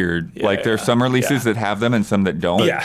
So like the version I bought, the box that I bought didn't have the MSX games. they're being they're being very comprehensive. It seems like with the collection, so that's pretty good. Yeah, but this just to me Delta reeks of they're sitting on this super valuable IP. Yeah. Oh, And yeah. they can't be held hostage to like, oh, we don't have Kojima. We're gonna have like we need to rip that Band-Aid off at some point. What is like what was the safest one to like change? Oh, yeah. Like I think any other one would be like a landmine. So I'm curious how they're gonna do any other ones because to me this is like while its Vito's maybe the best, to me it's like the safest one to change because the other ones have stuff in it that like you do anything to touch them, like it's gonna Yeah. like Like the first one, what do you 2 even do? Yeah, like especially 2 now. It's like, oh, Yeah. 2 would be the easiest one. Like, no, it's like not a chance. Like 2 might have been like viewed badly at the time, but like with everything that's transpired, like people view it like it's like a masterpiece now. Yeah. Like, you would Prophetic. no one would want to change anything about the craziness of that. So you can't mess with that. That's Batman. that's Kojima right there. It's the Kojima origins right there. Yeah. You can't mess with that. I don't think they're going to change much plot-wise. Maybe Yeah. just gameplay, make it play a little better. They did something talk like about that. some of that. Yeah, That's about a it. little bit of that. And I think something as simple as that could be controversial to some people. Oh, it's gonna be, yeah. dude. People were controversial about like Demon Souls letting you roll 8 directions. Exactly, now. It's like, yeah. bro, fuck off. And- Final Fantasy Yeah. Pixel Remaster, you can go diagonal now. Yeah. Yeah. This, so, I mean, one of the like strongest names as a creator for being attached to a game. You're gonna have. yeah, you're gonna have baggage And no matter what. they're still active, like they're still active making games for their Right. stuff. So they're clearly. Well, Yeah. what is interesting because people were asking like, well, who is it? Who's working on it? Yeah. And it is a Konami internal team teamed up with Virtuous, who Okay. people at both companies have worked on the Metal Gear games in the past. Yeah. So there is some history there. Yeah. It's just a question of like how much, yeah, sure. My fear is that they try to get cute and do like a Final Fantasy VII R like requel kind of a deal. Yeah, it does not sound like that at all. Okay, good. Yeah, it No, yeah, it doesn't really sound sounds like like that. it's going to Like be like if Demon Souls. Kojima was doing this, he would definitely do that and like make it a commentary on itself. Yeah. But if they try to do that, it's going to be weird. Yeah, because they say it will include all of the original voice characters, storyline, and features of combat survival. So that doesn't. It Okay. just sounds like they're just taking Yeah. that map and up-resing it basically. Hey man, I'm all here for a better graphics money grab. Fuck, I love this game. I love this fucking game, dude. Yeah, I'd rather see this than a new Metal Gear game from them without yeah. Kojima. God, so yeah. Yeah. you better thank your lucky stars you're not getting something else. This And is another Survive. 6. Yeah. You're right. This is like the only logical course of Yeah, action exactly. to do Yeah. with this. Yeah. Go back to the well. Don't. Yeah. Yeah. I want to see Kojima's take. He hasn't said anything. That's He gonna be probably curious. won't. Yeah, he probably he probably won't. like He's gonna be asked about he it. might He just will. stay out of it. Yeah. He might just defer and be like, hey, that's not my You're place going to to speak. exclusively on his podcast. There you go. I would. Oh yeah, Keely will ask him about If it was paywalled, I would subscribe. I think to it is, listen right? to Isn't it the like take on a specific service on Spotify or something? They're Yeah. double paywall. He wants to pay it twice. Yeah. Maybe not paywall, but yeah. Huber, Alan Wake 2, Yes. coming October 17th. Yes. Gameplay is going to be shown off at Summer Game Fest. Oh my God. And interestingly, digital only to help keep the price at the $60 Yeah. and $50 price Yeah, points. why is it 60 on console but 50 on PC? Console, Why? But like, why is that a thing? console why is- percentages that they have to pay or whatever. Probably exactly. I mean, they still Yeah. pay Steam money for it and stuff. They still give Isn't Steam it- gets a cut of the game, Wasn't it Epic? or Epic. I'm sure Epic gets a cut. Epic gets a better. But Epic is publishing, so Epic Yeah. doesn't matter. they have a They're- deal. They have a deal. Yeah. PC wins again. Well, so good the port I mean, is Remedy- So Dude. good port. Yeah. Oh no, they do good PC ports from what I remember. Oh, dude, those Remedy Yeah. PC Origins, baby. Yeah. Max Yeah. Payne Yeah. PC compared to The console. control dark ray times tracing of is consoles. crazy. It's not an Unreal game, so Yeah. probably Yeah. fare better. Yeah, Northlight. Specifically, they call out that this is their first time that they've actually done survival horror Yes. real. Yeah. Yes. For real. real. So Well, this is gonna be excited. for real. Is all. Just All real, yeah. I like was losing sleep last night thinking about this game. I was just psyching myself up. I was just like, oh my God, dude, Alan Wake. Like, this was my favorite trailer by far. The new protagonist looks sick as shit. FBI investigation. They Saga, dude. They already confirmed. People were like, oh, it is Max Payne. It is not. Yeah, I don't think it was. No, they confirmed it's Sean Casey, who is Sean Casey. Confirm that for me. Sean Casey. They reference that character in Alan Wake 1, and it okay. is a Max Payne nod. It's like this, detective in a book. Yeah, he's similar, New but York. not. Yeah. Exactly. So it's just them being. There'll like, be a cameo, dude. Yeah. They're remaking Max Payne 1 and 2. There's gonna be some I weird don't know connection. how to confirm. I don't know what you're asking me to confirm. Don't worry. Don't worry about it. Don't worry. Well, I thought Chat would say something.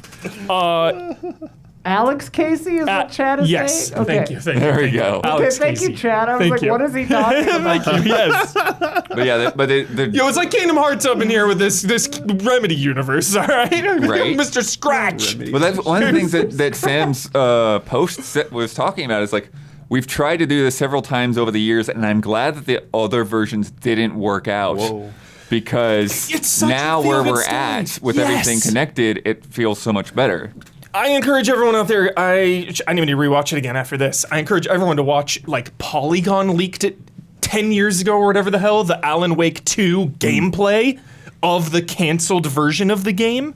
That is out there to watch. So, yeah, check that out for sure. Alan Wake's had a rough go, dude, of coming out. Yeah. Alan Wake 1 took forever to come out. Yes, it did. Yeah, It's it like, is. this guy And in then I did trouble. not like American Nightmare at all. I felt like that game it did everything opposite to what Alan Wake did. Total. well. It is a lot different. It's aged a little better now that there isn't the like expectations of like more Alan Wake. It like is its own kind of weird. And I don't think I like spin-off. Mr. Scratch at all.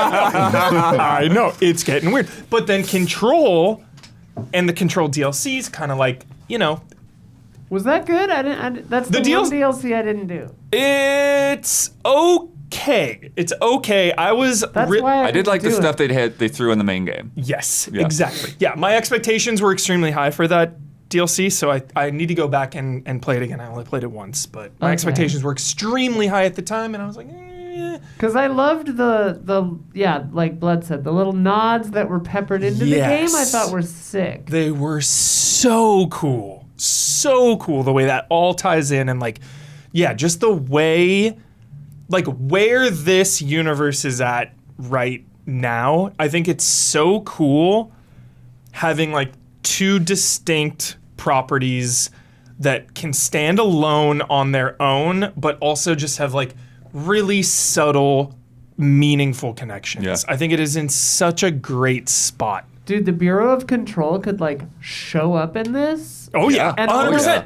almost be like a not an antagonist, but Yeah. like get in your way. Uneasy, yeah, like It could be kind of cool. yes. Like Jesse Faden could try to like stop you from investigating or something. Absolutely. Like, There's we're so in many. charge now, you know? Oh. Yeah. But bro, you said about Max Payne, I'm a little.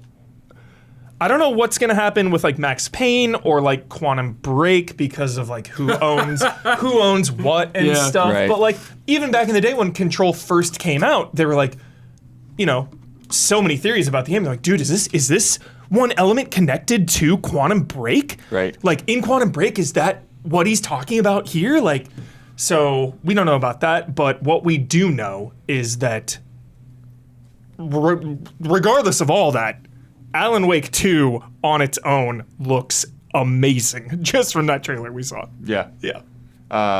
So we got the two parallel things going on, two parallel campaigns of the stories that interweave between Saga and Alan. It's a psychological horror story. She is solving the murders in the Pacific Northwest. Yeah. Bright Falls. Yeah. She's there trying to like figure out what was going on with Alan Wake. Meanwhile, he is in his weird reality trying to get out of the dark place. Fucking writing. A nightmare version of New York City. But it's all like, it's all this crazy, the crazy Control stuff, AWE stuff. I love some of these Sam Lake quotes. There has almost been this fever and hunger, madness even, a drive to push every aspect of this story-focused experience, not just a step, but a leap forward, taking the foundation of what we have done before, the story, the interactive storytelling, the mix of different mediums, filmed live-action footage, the cast of larger-than-life characters, the world building, the atmosphere, the mystery, A staple. quirky humor, nightmarish horror of both psychological and supernatural nature, everything, pushing it all as far as I have been to imagine. Was that all one sentence?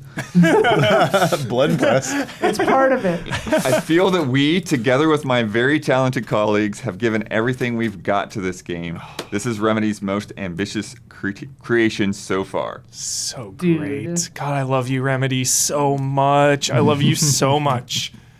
Oh, it just like gives me life. These games. And they talk about the daylight and the humor, kind of like giving that balance. Yeah. So that like you're just not you don't feel like you're just getting used to the horror and you just acclimate to it. Oh my God, those are some of my favorite moments in Alan Wake 1 when you're just like walking around the town in the early on. Like obviously it's small scale, but it's like, it's so fun.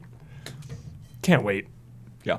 And the perfect time. And October. Summer Game Fest. Yeah. We're gonna see more. Yes. See more. Saw more of Assassin's Creed Mirage. Oh, yeah. Also coming October 12th. Yes. It's interesting because like this game looks so good and so like what I want out of an Assassin's Creed game, but at the same time, like I don't know a lot to say about it. It just, exactly, yeah. It's like they made a new Assassin's Creed that's not a gigantic freaking RPG. Yeah. That'll take you 4 years to beat. Strong Assassin's Creed 1 vibes, Yeah. which we all knew they were trying to do and wanted to 9th do, and that century was the Baghdad. intent. Yes. And I think it's comforting seeing that it is like Assassin's Creed 1, just the vibe. It's like, okay, they wanted to do it, that was the intent. Feels like they did it from what we see. Feels like a stealth game more. Yes. You're not running in there Yes. intentionally and just messing everyone up. Like you see him running from people. Like, okay, good. Yeah. Good. It should be a challenge fighting And- people. Yeah. This is what I feel like we asked for when games need to like stop being in like the eternal development cycle, like COD, stuff like that. It's like take a few years off, and it's like we've been but it's also been so long since the traditional style Assassin's Creed. How long has it even been? But like this is the type of Before like Origins, right? Yeah. Before So, Origins, Yeah. so like at least 2017, 16, 17, 18, somewhere in there. Yeah, I mean 5+ years. Yeah. I Was mean Syndicate the one before Origins? Or Unity. Unity. Unity. Yeah. Yeah. And Unity was not exactly traditional either, right? It was a little different. Unity's so good, but Yeah. it came out super buggy, and then they pivoted towards something like what a story. Yeah. Wow. But Jeez. that whatever many years it's been has done wonders because I know it's starting to feel a little bit, saturated, like too familiar with like traditional Assassin's Creed. That's why they changed directions. But hey, sometimes you take a little bit of a break from that and come back to it. Man, this is right. Well, they're Feels just good. doing it every year for a long time. Yeah, and it's just like that's- you lose Yeah. interest when that happens. Not only every year, Multiple times, sometimes a year. sometimes multiple times. Yeah. And, Oh, yeah. and every year to the extreme. You Yeah. get Wait, Origins Rogue and Odyssey. Unity were the same year, Yes, right? yes. So Syndicate was after Unity then, right? Yes, I think yeah. so. Syndicate? Yeah, I think Syndicate was after. It had to be. Syndicate fact- was after Origins. Oh, wow. Says chat. It was not after Unity. It was After not after Unity. Origins. Well, okay. I'll just look up a list. How's that? Yay. I should know this. Yeah, I'm pretty sure sorry. it was Unity and then Syndicate and then Origins. That seems right, actually. Yeah. Yeah. But I feel like But I missed Unity that year because I was doing Rogue, and then Yeah. I couldn't do two in the same And- year. Yeah. Unity, Syndicate, Origins, There we go. Odyssey, There we go. Valhalla, There we go. Infinity, Gotcha. whatever. Yeah. But I think like a good amount of people will like the older style of Assassin's Creed, like 3, 4 were kind of like that culmination. I know they Yeah. they moved 4 on. in particular, yeah. 4 was it with 4 Black was Flag, and how long it's been since that. I think you're gonna recapture a lot of fans. Hopefully. Absolutely, Yeah. yeah. Yeah. Assassin's Creed's so interesting because it appeals to so many groups of players. It's like you have the players who love the newer ones. You have the players who love the older ones. You have the players who love the Isu and the modern day shit.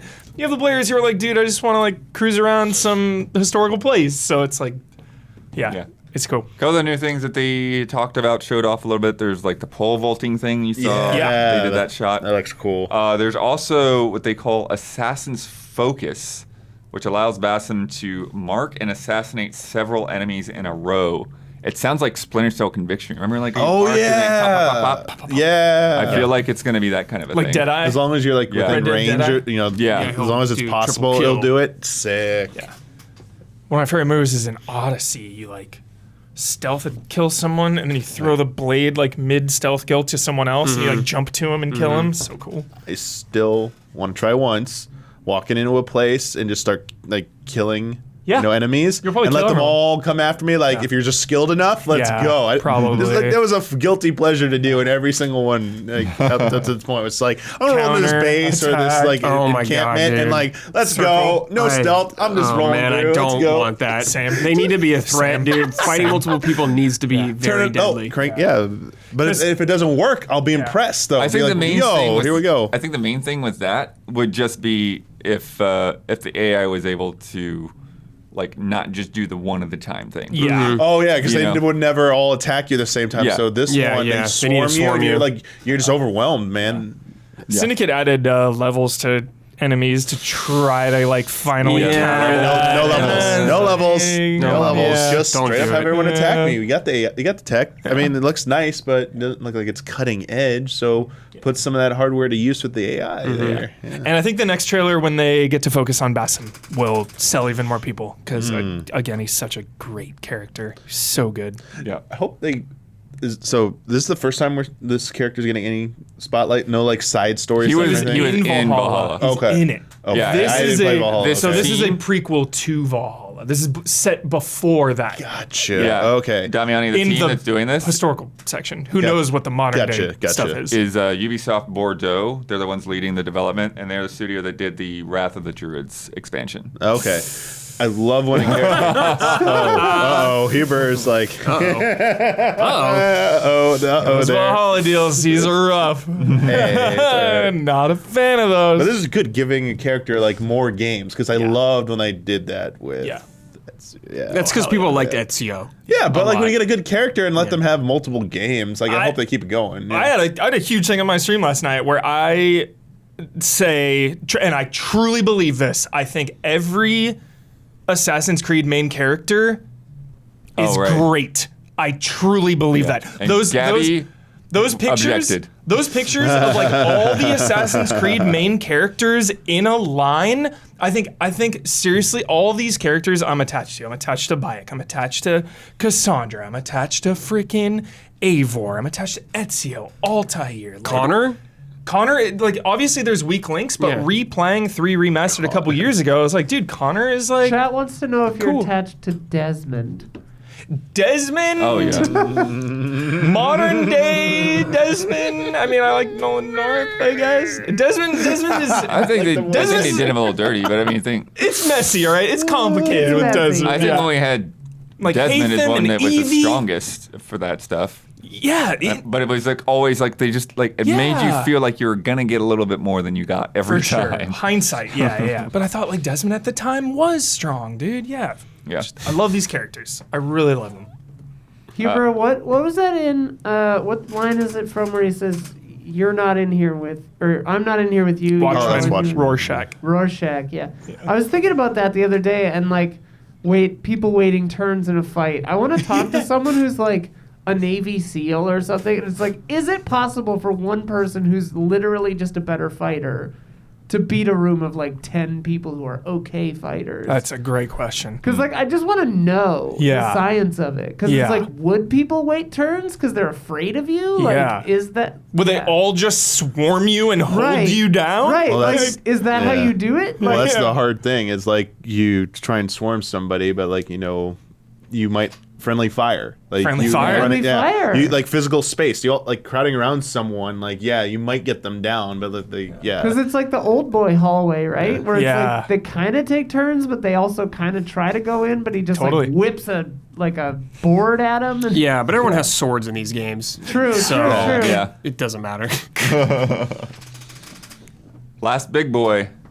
Dragon's Dogma Have 2. fun. I did So, not think we were seeing didn't- this game this soon. Do you know what that says? Oh, he's riding the Griffin. It looked like just right there. That was sick. Yeah. Yeah, like that shot happened with the Griffin. I'm like, no one said anything. I'm like, Yeah, mounts. Do we get mounts? Somebody said a thing that I definitely agree with. It's like it looks so much better, Yeah. but it still looks It exactly looks- like yes. Dragon's Dogma. Yeah, it looks dude. better, but Yeah, it looks like dude. Dragon's Dogma. did you all see enough jank to make yourselves confident yet? That's- Yeah, you Like, see it those looks pawn faces, perfect. dude? Good lord. Okay, all right, the good jank. I Like mean. they show some of the The characters in here faces are definitely very are weird. like the characters they showed in the first game. Like some of the pawn stuff is like the same pawn looking. The vibes, dude. Yeah. And it looks very dark and outside, which is important for Dragon's Dogma. Yeah, the it needs to nighttime be dark. scene's definitely very dark. God, I love Yeah. lighting up dark spaces in games. For people looking for open world RPG, Yeah. right? Well, that's the thing. That's Yeah, what's really punishingly great. open world There's a RPG. lot Yeah. of there's a lot of speculation of like, are they going to make a co-op, et cetera, et cetera, et cetera. No, I And, don't No. think like, so. straight up The hard nose. single player narrative. Yeah. Yeah, That high that's five, the dude. correct Yeah. thing to do for It- this game. 100%. I do hope 6 months or a year after this game comes out, there's a co-op like DLC where you can like run dungeons together. I think that'd be cool. Just a little DLC. Okay. I mean, whatever. Whatever. It looks marvelous. It looks perfect. 100%. Oh my god. Cannot wait. RE Engine, dude, come on. Yeah, like Flex what do one. you, Brad, dude, what do you want from Dragon's Dogma 2? Just Oh, I want better combat. I think the more combat's good like- in the first game, but it can be improved dramatically. Deeper combat. And it's been a long time. yeah. The story, like, I want to be bad and good also. Do you know what I mean? Yep. Just a I lot wanna more steal out the there. king's wife. Just even this Again. just even the ridiculous scene of the dragon like poking its gigantic fingernail to pull your heart out. It's a claw blubber. And then sure. But it's just like the way it does it. It just looks so. I want This tiny little heart that pops in its mouth, like a tic tac. the narrative implications of there being a 2 without getting specific. I feel like it's got to be like a reboot, right? Who knows? Because Who like knows? if you've played all of 1, this shit is weird. Like what's happening? Yeah, what's even happening? It's crazy. Oh my god, I'm out of my mind. I hope the pawn, they have, like, more crazy pawn tech. Because, like, the thing They in the talked first about game, that, like, yeah. pawn's learning, I hope they get, like, way crazier what they're going to learn. I hope there's some weird fucking world boss that everyone's fighting at the same time again. Yeah. That is, like, bad, but also cool at the same time, just 3 like the original trillion game. health. Yeah, I hope there's a bunch of new Dude. classes. The overboss is the player character from the first game. That'd be sick. But yeah, they say. Do we think it's a prequel? That's what we just said. We don't know. We don't know. Yeah. Like, Who knows? It could I be. think I was thinking like full reboot kind of thing, I think it could be a prequel. or not I connected think there kind of might thing. be I think there might be some like reality shenanigans or like universe shenanigans. I don't know. It's gonna get all Xenoblade. Don't worry. Yeah, it's gonna get. I mean, it has to get weird because I don't want to say anything because I don't want to ruin 1, but like shit's weird, dude. Yeah, but regarding the pawns and stuff, they say both your party of pawns and enemies will react dynamically to your actions on the battlefield, whether you're clinging to the backs of monsters or seeking to dispatch them from afar. So it really does sound like they're trying to like work on AI across the board. Yeah. I want a slider for repetitive pawn dialogue. Yeah, that really Max needs it to out. happen. Minimal. Max it out. They never shut up. Repeat. I love it. Yeah, I'm curious how much. Harpies have risen. much- Harpies have risen. Oh no. I love it. Yeah. I love it so much. What do you think of the Beastrin, lion boy over there? Oh, wonderful. The Khajiit guy? Yeah. So good. There's- Introducing a new race, dude? Love it.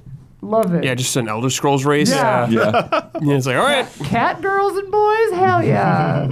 They, them, cats. I love it. Nice. We got more news to come, but if you've been enjoying this show so far, please take a second to like and subscribe and ring that bell on YouTube. It helps us and it helps you stay connected. And now, a word from our sponsors.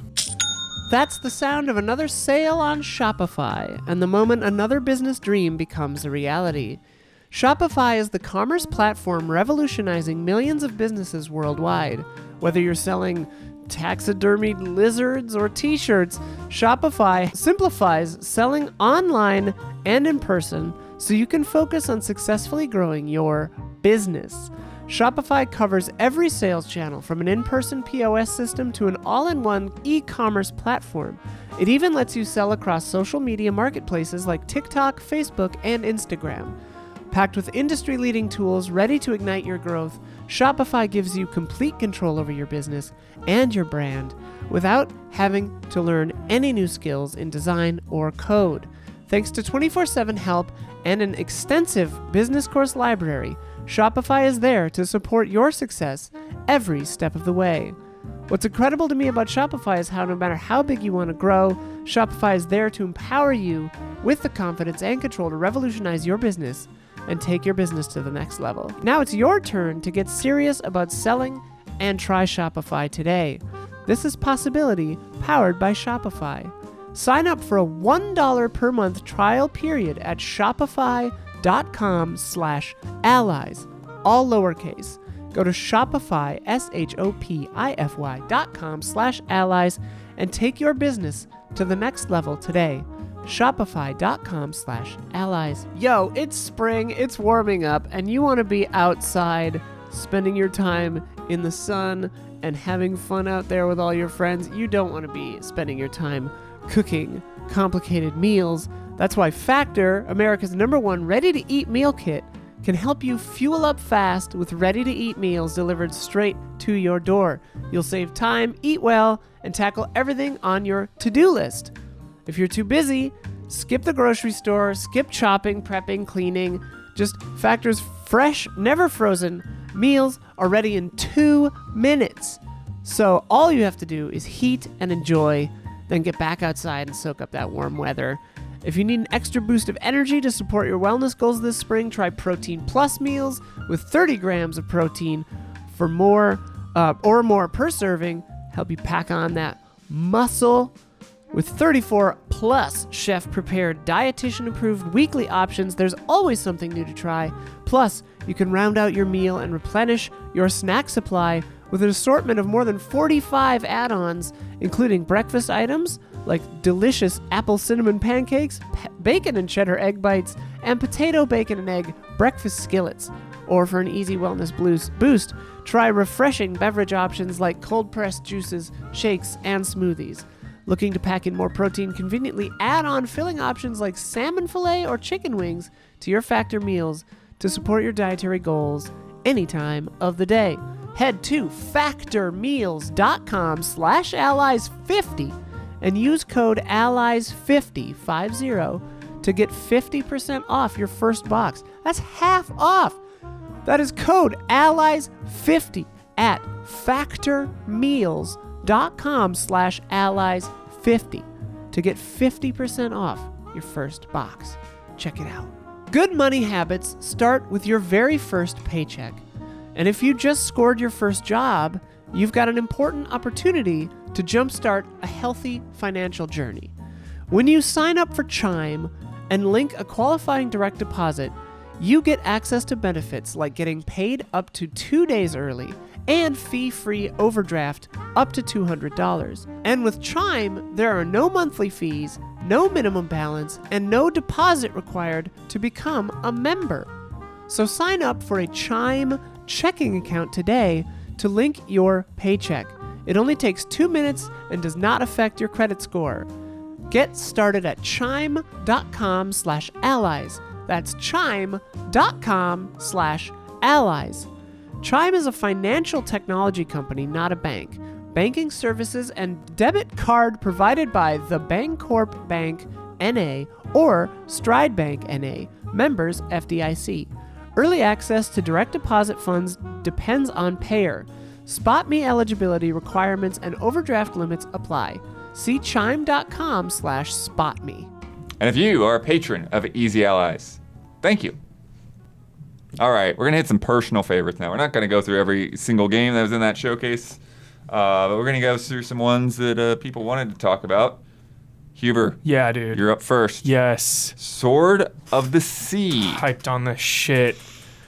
Yeah. Journey is one of the greatest video games ever made. First time I played Journey, actually. It was a weird time in my life, so I played it offline. I know it's blasphemous. Oh. I know. No, a lot of people have done it. I know. Second time I played online. Years later. Both experiences wonderful. Yeah. And then, after Journey, they were doing that mobile game for so long. I was like so bummed. I was like, dude, when are you gonna make a follow up? When are you gonna make another game? And Wait, are you talking about Sky? That's a different. no, This is the just like Genova. This is like the artist of the game. Yeah, right? so they're different development. It's so not- like yeah. the Journey studio is Yeah, still it's not doing them. this Got other it. thing. Giant Squid Got it. has made Abzu Yeah. and the Pathless. Pathless. That's Yeah. right. Abzu hype. Yeah. I never played the Pathless actually. So Yeah, I only played a little bit of it. Yeah. Everybody told me something interesting about those two games. What's Pathless? that? They're in the same universe. Oh, really? Yeah. Sick. Interesting. I've only played Oh, Abzu. really? Yeah, I mean, Abzu's the cool. character design reminded me a lot look at of the character Pathless. design. You're saying in the Pathless. I'm Yeah, like, this looks like could the this all Pathless be? Yeah, that'd be interesting. Interesting. But I yeah. guess I got to play the Pathless. Yeah. But yeah, Giant Squid has one of the artists behind it. Journey, and From the studio that brought, from the producer of the studio that brought you so-and-so that shit, in trailers? Okay. Not exactly. Yeah. And Austin Winery is involved again. Nice. So he's been working on the scores for these games. Essential. Music, yes. But it's interesting because they really do talk about the surfing mechanics. So you're surfing around on the hover sword, as it's called. Sick. And they're talking about getting that feel of skating and snowboarding games, and you even see half pipes and stuff in the trailer. Yeah, the Yes. half pipe is so funny. Red Sky informs that Jones gave Pathless a 7.5, so that means it's Great. a 6. No, it's good. It's good. Yeah. And Abzu is really cool. Abzu's really cool. Yeah. But yeah, they talk about catching big air. Catching big air on your sword, dude. Got to, man. God, I love that. And the story set up here, you are the Wraith, resurrected in a desolate world and tasked with restoring life as you explore submerged vibes. ruins and the vibrant, varied cultures within. Surf through sinking tombs, mysterious shipwrecks, and petrified battlefields, and bring giant shoals of fish and creatures back in the process. But beware, this land is also home to massive leviathans that will stand in your way. Yeah. Yeah, just the image and the vibes of that trailer, I think, are A+. That The is motion of everything. It's such a good trailer. Yeah, it was really striking, and I just like meditative games like that. Especially meditative games where you're constantly moving. I think that's a really cool dynamic. Yeah. So just But really that's something excited. that, you look at Journey, you look at Pathless, that is just something it was about. Those games were about that forward momentum, Yes. that flow of just traversing the environments. Yeah. And all of their games have done a really great job of it. Abzu is, famously an underwater game that doesn't feel like a chore to swim. Yeah. Was there a date on that one? That one, I don't think there is. I could be wrong though. Okay. But while I look up at the date, 2024 Cat Quest Pirates of the Purribean. Yes! The furthest out game. So hyped. How dare anyone say I'm just like making, what was it? Someone said I was making shit up about Cat Quest. Right. These games are so fun. No release date for Sword of the Sea. Got it. It's Thanks. got a great vibe. It's not just because it's cats, although there are a ton of cat puns in these games when you talk to the people. press release was It like, is non-stop. I could have done a release meet on that thing. It was Yeah. kind of nuts. Cat Quest 2 is sick as shit because you play as a cat and a dog. What's up? You can play single player and then you can just switch between Mass each one. hysteria, dude. Or you can play as co-op in that one. This one Yeah. looks like you You have your local co-op too. local as well. Yeah. Yeah. It's just extremely addicting and fun. Like and I cozy. didn't notice 2020 fur before. Yeah. That's funny. They're just so cozy. They're really lighthearted, but also like very video gamey, where Yeah. it's like, yo, you're going into dungeons, you're solving little brain teasers or like going over little spike pit traps and stuff. Yeah. You go to towns and get side quests. There's a ton of loot. You know, you level up your armors, makes you look different. You level up or you can get different weapons that are stronger. Just all those RPG elements in there, like getting new skills and Yeah. magics, and it's just really cozy and really addicting, and it's like a bite-sized, big. It's somehow bite-sized and this big meaty RPG that you can just get lost in and addicted to. They're so fun. Seems easy breezy. Yeah. Did you Yeah. need to play 1 to get into 2? No. Okay, so Yeah. they'll be standalone. I think so. Yeah. Yeah, I don't see any reason the that you would have story's to- so minor. Okay. Yeah, like Ancient Evil type So if I just want to stuff. jump Like into 3. yeah, It would jump be so in. funny if Cat Quest had a Yeah. super deep Yeah, story. like a Yeah, really yeah, deep yeah. lore. Yeah, no. Yeah. But there is a story, and there are towns, you know, and people like townspeople. Like it's all through the overworld, though. You get to a town, you know, people will talk and stuff. Yeah, so they talked about because the pirate ship is one of the big things Yeah, of, cool. of having pirates. Yeah. And they say that you know, like that transition to like you landing up on shore is so quick that you can basically combo. So you can be like shooting something with your cannons and then pop off and hit him with Okay. a melee attack. Yeah. Yeah. So Yeah, and that's why I love it. Bloodworth is because the mechanics of it are good. You know what I mean? Like if it was like, it's like okay to play, but I like the vibe. It's like, no, I love the vibes of it. I love the progression of it, and fighting things in it is fun. You know, there's a lot of like dodge rolling and, you know, just hack and slashing, but the mechanics are solid, and it definitely elevates it from, you know, just being another like swimming in sevens in my book to like, no, I really like Cat Quest. yeah. Yeah. Isla, you're up next. Talos Principle 2. Yeah. So I have been waiting for this for what is it? 9 years? 12? 10 years? Well done. 11 years? Something like that? 9 years. 9. Okay. And like it was rumored like a dev was like, we're working on it, it's happening, you know, blah blah blah. Yeah, I think I do remember something about that. Yeah, and it got to the point where it was like, are you? Is this real? Like, is it happening? And just like, and then I don't know, Serious Sam, whichever came out and like wasn't super well received, so it was kind of like, I don't know, made me a little nervous.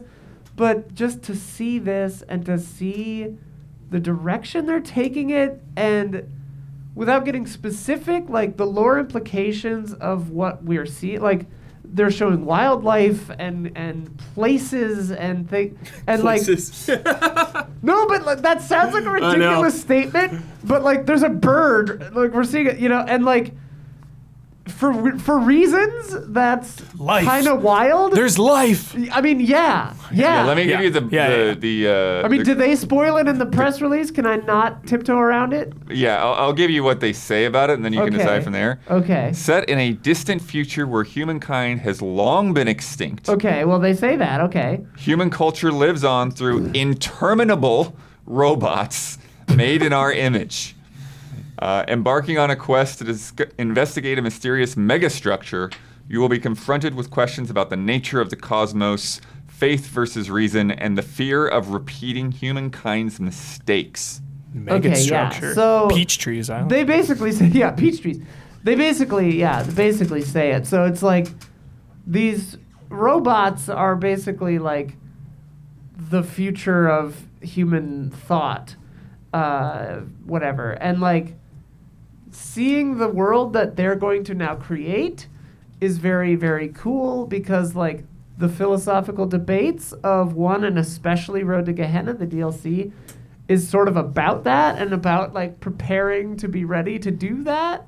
Well, and I love new it. gameplay including mind transference Yeah. and gravity manipulation. It's already gonna be stuck. crazy. I mean, like, I don't love the rewind mechanic. Like, that's the only puzzle thing I didn't Sure, love from yeah. the first one. But like, adding 2 new like mechanics to the already robust set of puzzle mechanics to this, Mind transference, it's gonna Isla. be so good. You think you'll be able to play as the animals? Like, I mean, who knows? transfer your mind?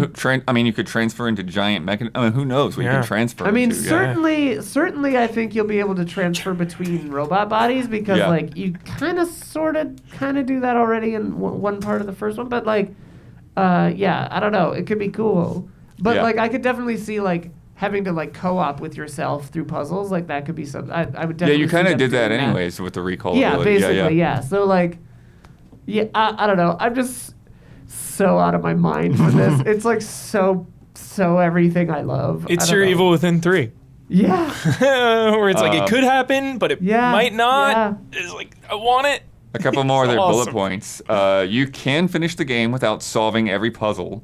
Yeah, that's normal. Yeah, but those seeking true mastery can attempt to conquer them all. Just watch out for the optional gold puzzles Yeah. because they will melt your brain. Gold Yeah, puzzles, Isla. I want to see Isla in action against some of these gold puzzles. I've done them all in the original. Are you but serious? I did everything in Talos Principle 1 and Road to Gehenna. I got Wow. the there are several endings. Yeah, they say multiple endings in this as well. Yeah, some of the Damn. endings are like good and some are bad and some are like you've been tricked kind of like Cool. It's awesome. I love them. And they say the some narrative. of them get hard. Yeah.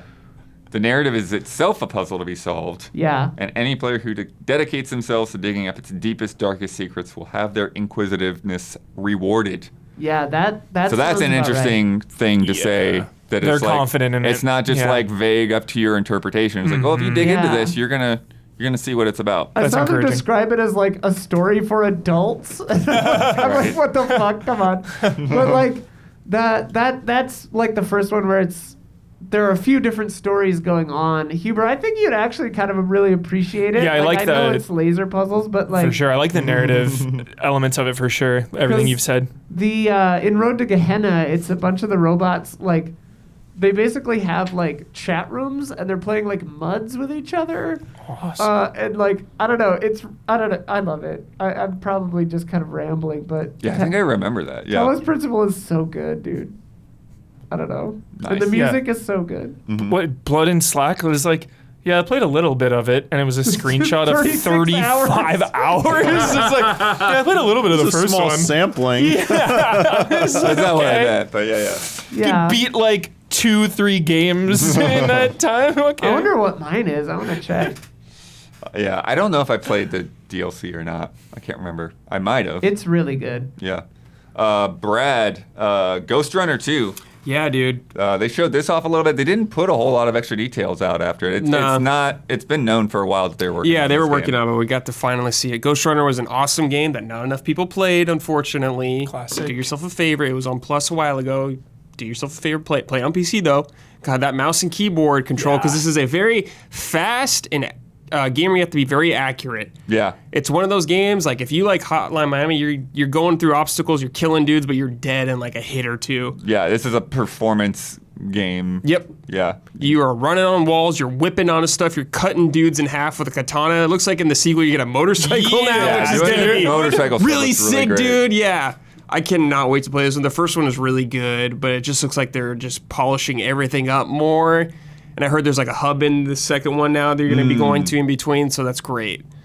So yes, I am very excited to play. Yeah. Yeah, stringing everything together. Yeah. And then and then putting the bike into that. And so just like Yeah. I can just Yeah, that's imagine like insane. running up with someone with a bike, jumping off, Yes. grappling a guy, stabbing him, getting another guy. And it's a very hard game. Like you can get stuck on like some parts. It's Yeah. just like about getting to the end. You could die so many times. It's but almost like a puzzle in itself. Yeah, because exactly. It's like you got to know every But step and pre-plan it out. It's so fast just getting back into it. Just like snap, snap, snap. You're going constantly. So Yeah. it is a.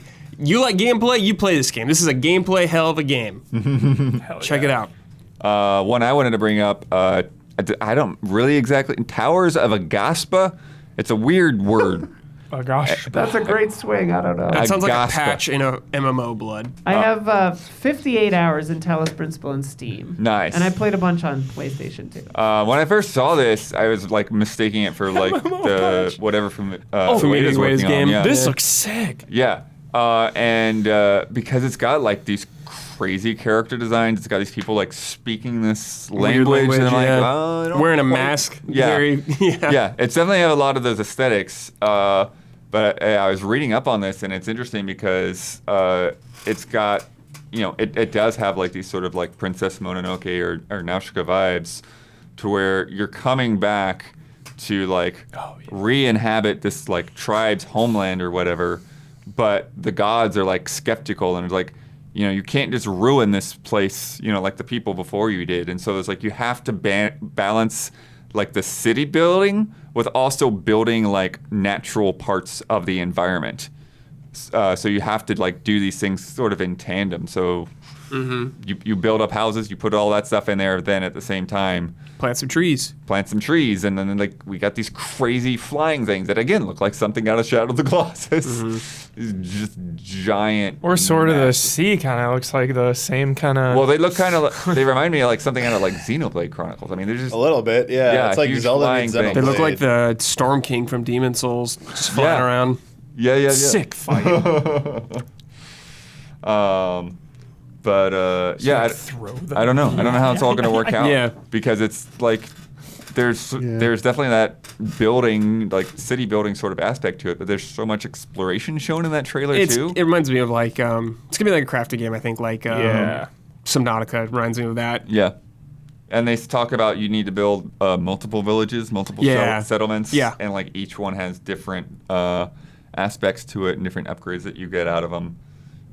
So it's weird because it's like it also feels like there's like a set story or whatever. A narrative to follow through. how, Yeah. how it works. But yeah, very, very Yeah. cool. Summer of 2024. And then Damiani, I didn't get one from you. Is there anything that you wanted to kind of bring up that we hadn't got to yet? No, you covered all the ones. And the main ones were the ones that I was kind of interested in. So, yeah. Nice. Sick. It's a lot of cool games. That's a lot of cool games. There's a lot of cool games. That's where I'm at. It's with not that. even everything. But this, Yeah. just the ones we picked.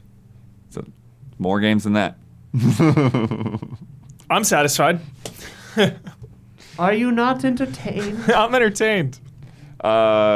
So another showcase happened this morning. Warhammer Skulls. Sick. Been doing this for like 7 years. Was Henry Cavill there? I don't know. I don't know. That's right. He's probably watching. Yeah. First up, Probably got up early I don't to have any watch. footage of this. I think they just showed like Probably a consulted. logo. Warhammer coming to Power Wash Simulator. Okay. They're going for it, man. They're going to be like the Fortnite Smash Ultimate of Power. Are we just gonna be like cleaning blood Playing off your steak stuff? now. I don't That's know. what it feels like. They didn't Yeah. really show much other than cleaning off a logo. So, It honestly should be blood and guts everywhere. yeah. To keep those Like- crossovers going. Yeah. I hope that they have stuff like keep it clean, glory to the emperor, like, you have to clean everything for the Yeah. Is God it emperor. 40K or is it normal? Oh yeah, regular? is it 40K or is it OG? 40K for Okay. Power Wash. Okay, yeah, Makes yeah. good God sense. emperor then, yeah. You have the other trailer up right now, but the first one is Warhammer Age of Sigmar Realms of Ruin, which is coming Frontier. This is a new RTS. And it's going to be story-driven single-player campaign But then there's also one-on-one and 2v2 online modes. Oh, okay. Yeah, I think like the trailer seems like just like gives a vibe, so I'm not really sure like how it looks like to play. But I think there are some like gameplay-esque shots in there as well. Interestingly enough, it's being developed simultaneously for console and PC with crossplay. Oh. And they're talking about they're calling it, like they came up with their own name for the control scheme. They're called Direct Step, to where enables tactical immediacy in the heat of battle. Using analog sticks and a few simple button presses, players can quickly cycle through their squads, issue orders, and engage the enemy. And they say every unit is precisely modeled based on their tabletop counterparts. Cool. So really keeping the Warhammer authenticity there. Warhammer, I man. love God, I love green tactical skins. immediacy, dude. Green skins are the sickest. God. Green screens? Green skins, right? Oh, skins. The orcs? Yeah. Next up is Speed Freaks. Freaks with 2 E's. Tell me this is a Warhammer Mario Kart game, please. No, this is a Warhammer Twisted Metal game. Oh. Yo. Running around as orcs blasting each other with different parts. Tell me this is out right now. I want to play this right now. Please. It's not. I don't know when it's out exactly. Wow. Yeah, car combat game. Orcs driving around from the makers of Grip, which I never played the final game of. I played a demo at GDC when they were first working on that. I guess there's a closed alpha right now. for Oh, this. nice. But yeah, Blood. Dude, Get the dang. codes, blood. Blood. 16-player matches. Blood. Hard-hitting combat, conquest mode, which ends in a glorious sprint to a finish line. Okay. Freaking there's Mad some sort of Max. racing So I guess you blast everybody, and then there's like, all right, race to a spot. yeah. Okay. This looks delightful. Yeah, this looks, this looks so bonkers. fun. Yeah, I am in for this. I'm an easy in. I'm riding the rocket, That's dude. fun. Yeah, That's yeah. fun. The orc riding a rocket after you launch him is such a twisted metal kind of thing. 100%. Yeah. Yeah. Delightful. Yep. How are there so many day Warhammer one. games? I don't It's understand. constant. So many. It's because they So don't just many. like license out to one company. So like, yeah, yeah. anybody who wants to make a Warhammer Is there game, like go more for it. Warhammer games than anything? There are. I feels want like there Like to any be- IP? I want there to be one every week. So that they have one every week. We got a very brief but a good look at Gameplay? Space Marine 2 gameplay. Space Oh Marine my 2, God, Yeah. Yeah, Yes. so some really good stuff. Again, like Hell you yes. got, you know, your chainsaw blades, Yep. you've got your shots, you've got like all the alien type enemies in there. Apologies, I'm trying to like drag it out because they haven't actually seen this footage yet. I grabbed it all while they're doing other things. Yeah. But yeah, like the graphics are really good. Your character is so Carrie. large. Yeah, you're a as a Space Space Marine. Marine. Yeah, they're bigger. Take up They're bigger so much of the humans. screen when you're I aiming. mean, they're at the- huge. They're superhumans. But yeah, Sounds very painful to be a space marine. yeah. Everything's painful in you this feel the universe. weight. Yeah. There's a lot of blood. Oh, yeah. A lot of blood there. Yo, quick PSA, dude. I've been waiting to play the first game. It has been on PC. so It's been like excellent. $60 forever. So crazy. I checked like a while ago and I was blown away. It's on sale right now for $15. Finally. I was Time, like, do oh, it. finally. Do it. I gameflied it. Yeah. In that era. Yeah, like it's a 10-year-old game. Yeah. Some big Game swarms fly. in there too. Wow, So, dude, it comes with an insane collector's edition. Oh my god, I want that on our desk. Feel good hit. Feel good hit. Feel good dude. hit that Feel game. good hit. What? Vermintide 2 is getting free DLC on June 13th. What? Wow, hell With yeah. Still? new maps, yep. Meanwhile, Darktide is also getting new content. Rejects Unite with new missions, earnable cosmetics, new enemy, Oh, good. Gotta get back good. up. Good. updates into to it. the store. And they put out a little thing because, you know, a lot of people were not happy with Yeah. how that game launched. Yeah. We know we missed the mark at launch, says Juan Martinez, executive producer.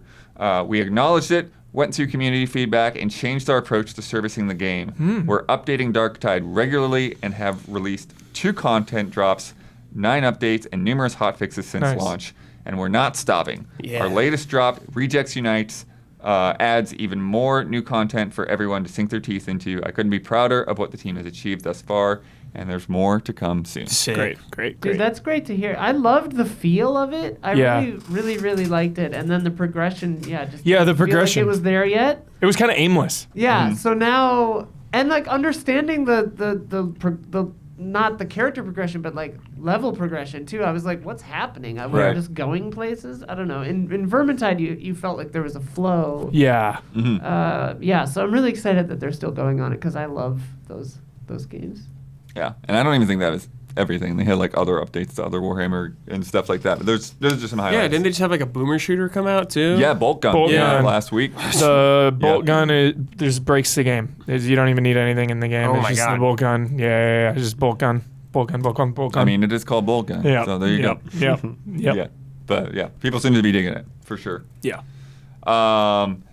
Won't go too much of a conversation with this, but it was just like one of those things where just the details were like too big for also this week. Shut up, you guys. No, you can say whatever you want about it. But I just don't know if there's that much to say.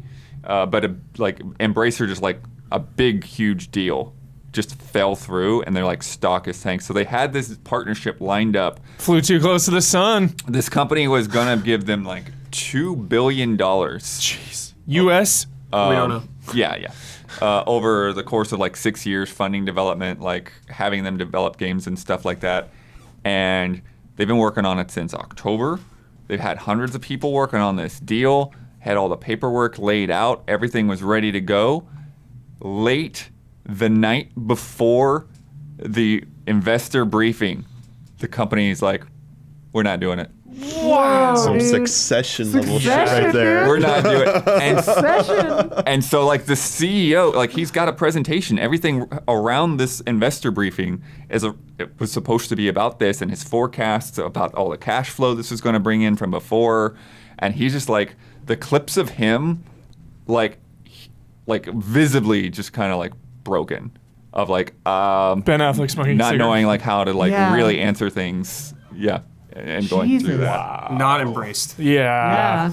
Sometimes you embrace the devil and the devil embraces back. Yeah, and they say they backed out due to external factors, like other things that were impacting the company that was going to give them all this money. It had nothing to do with the deal whatsoever. They were just like, yeah, we got other stuff going on. We can't do this. Wow. Damn. So the big question really is, Who was it? who was Yeah, it? Who has like, $2 billion? Was it Amazon, or it's because Yeah. they're doing that Lord of the Rings Yeah, thing? But maybe that they didn't say it was canceled or anything yet. So who knows? yeah.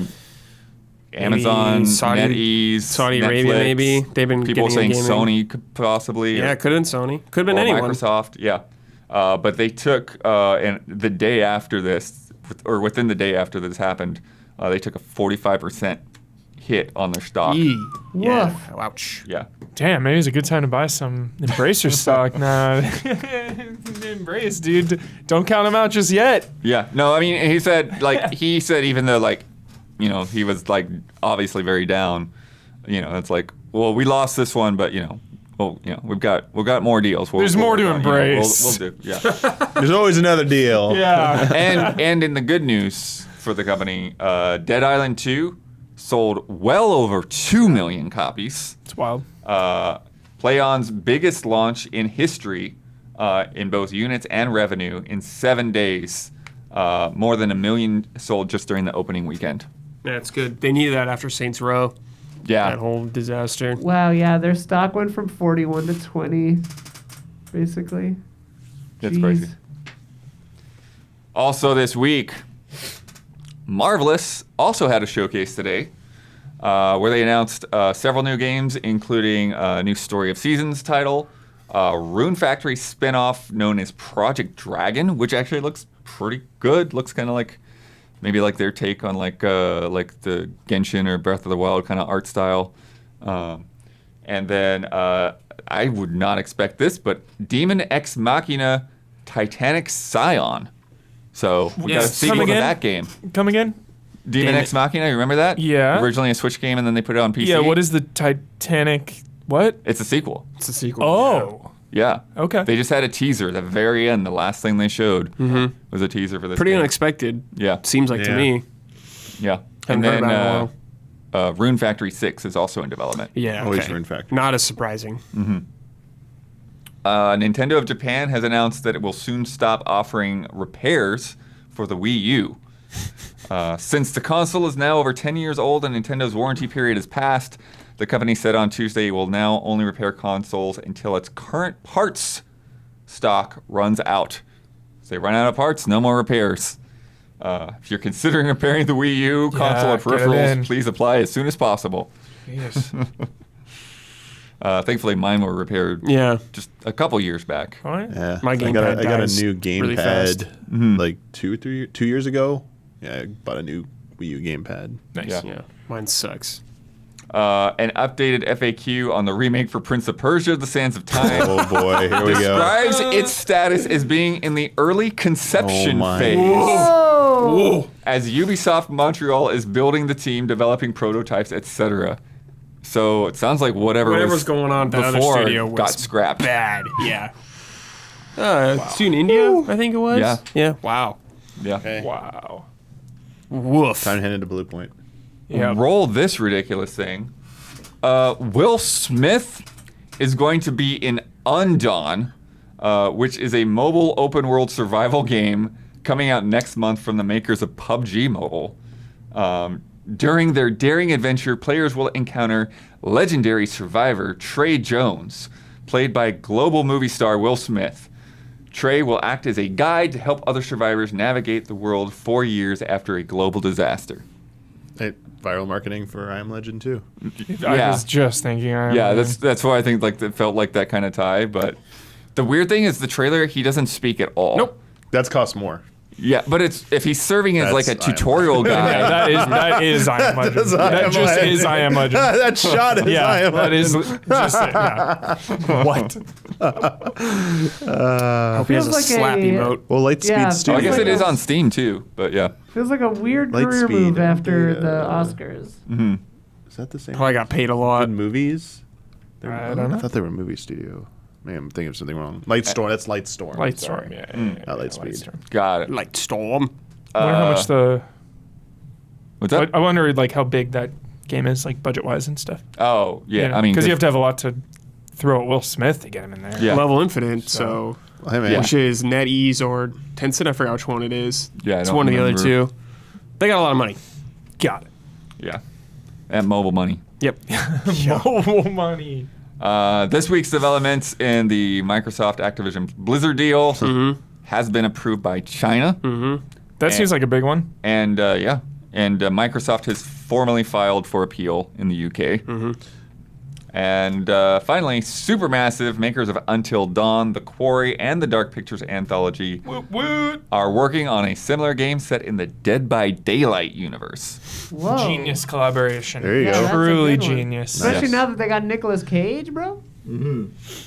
Nicolas Cage in a Supermassive game. Hell That'd be yeah. nice. Yeah, I don't know. Wow, if are we that's gonna happen, start? but Are maybe. we gonna have like a Until Dawn type game where all these classic slasher villains are in there? That'd be That'd such be a cool awesome. idea. I Get Ghostface in don't there. know, Basic but Nightmare, yeah, we'll yeah. see. As of May 11th, 5.7 million players have pre-registered for Undawn. So, Wow.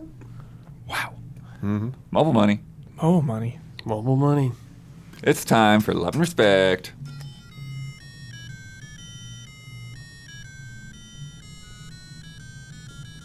Love and respect. From TJ Price. Hello, allies. With the PlayStation showcase behind us and the reveals already known, did Sony open the door for Xbox to gain some lost ground at their showcase?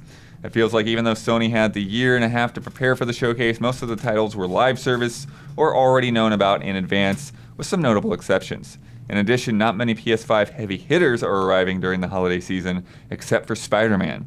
If Xbox announces multiple heavy hitter exclusives for this holiday, could that swing enough people to even the playing field, or at least to ride the ship?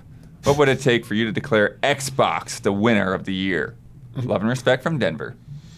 Well, it's going to be a positive for them because they're in a bad spot right now. So they need anything they can get, and I think it'll help no matter what. And I think seeing some of these games we've heard about for a very long time, like Fable, and finally seeing them, what they actually are, could definitely help morale over there.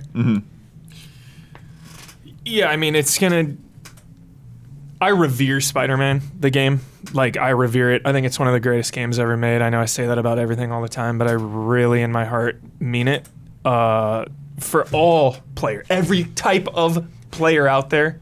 So it's gonna take a few heavy hitters to counter that, you know? Even if you throw, like, oh, we got this exclusive and this exclusive and this exclusive, like, I'll have to be pretty impressed. Yeah, I mean, Spider-Man's going to be a massive game. Like, if Starfield looks sick, Yeah, I mean, that's- Starfield's going to be a big game, too. Yeah. Very big game. Like, if Starfield looks amazing, and then you also somehow throw out, like, a Fable and a Maybe Perfect Dark. Forza coming out. You know? I don't think Perfect Dark will even see Forza's definitely probably. coming out this year. Yeah, but Forza seems like Gran the one to come Turismo is out. doing pretty strong as well, so it's Yep. interesting to have those two side by side. I don't know about Hellblade coming out this year. Maybe. That could. It could. They've It's had going to it get for so long. Yeah. it's going to get cramped over there, though. Yeah. I don't know if they want to do like what they did with Forza Horizon 5 and Halo being like a month apart. Maybe just like too quick of a burst without spreading it out. Yeah. Especially when you got that last year where there was barely anything from them. Yeah. The Forza main motorsport Yeah. is very different crowd for sure. Oh, I'm just saying, yeah, but it's a big deal. It's like when they put Flight Simulator. It's like you don't have to worry about crowding out other games with Flight Simulator. No, I because know. there's very specific people going to play that game. I really think they're going to live and die by Starfield. Like, honestly. You know, if Starfield is not well received, they could throw out so many things, and it'd still just be a big bummer. I think, like, the importance of that game cannot be understated. Yeah, I mean, I think when Yeah. the game's out, actually, but in terms of just the presentation, Yeah, I what feel like the time space presentation we're is- in. Like I said, the presentation is just Yeah. like it's sort of the perception thing. It's the scorecard. It's like Yeah, exactly. who won E3 essentially. Yeah, if kind we're of- talking about that, since they have the opportunity definitely right now. If they Yeah. show a lot of their games going, then yeah, absolutely they can. But the long term win. in terms of console sales. Yeah, and everything, long it's term like- it's, It's probably I don't know if it's going to make that much of a momentum shift when you're talking about Spider-Man and Final Fantasy. according to Phil, no, Yeah. no. Worst take. From Alexander Zirianov, this is an interesting one. Hello, allies. I'm glad that so many of you got to play Final Fantasy 16, but I can't help but wonder if Square Enix is wasting money on the marketing.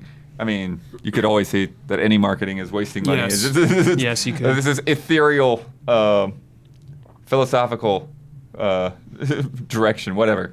I doubt that any serious media would be less favorable to the game if the publisher invited just one person to a local office instead of offering a paid trip across the globe for entire crews to show them a set piece constructed just for the preview event. So why do publishers keep spending big money on something that matters so little in the end? First of all, I was the only one that went to London. Brad and Damiani. I went to New York though too. There's a separate preview Yeah. event. But, you know, that's a fair point, is that the London event was part of a tour. They went to like multiple places like across Europe Yeah, got it. there. But to sort of the point, that LA event was not planned.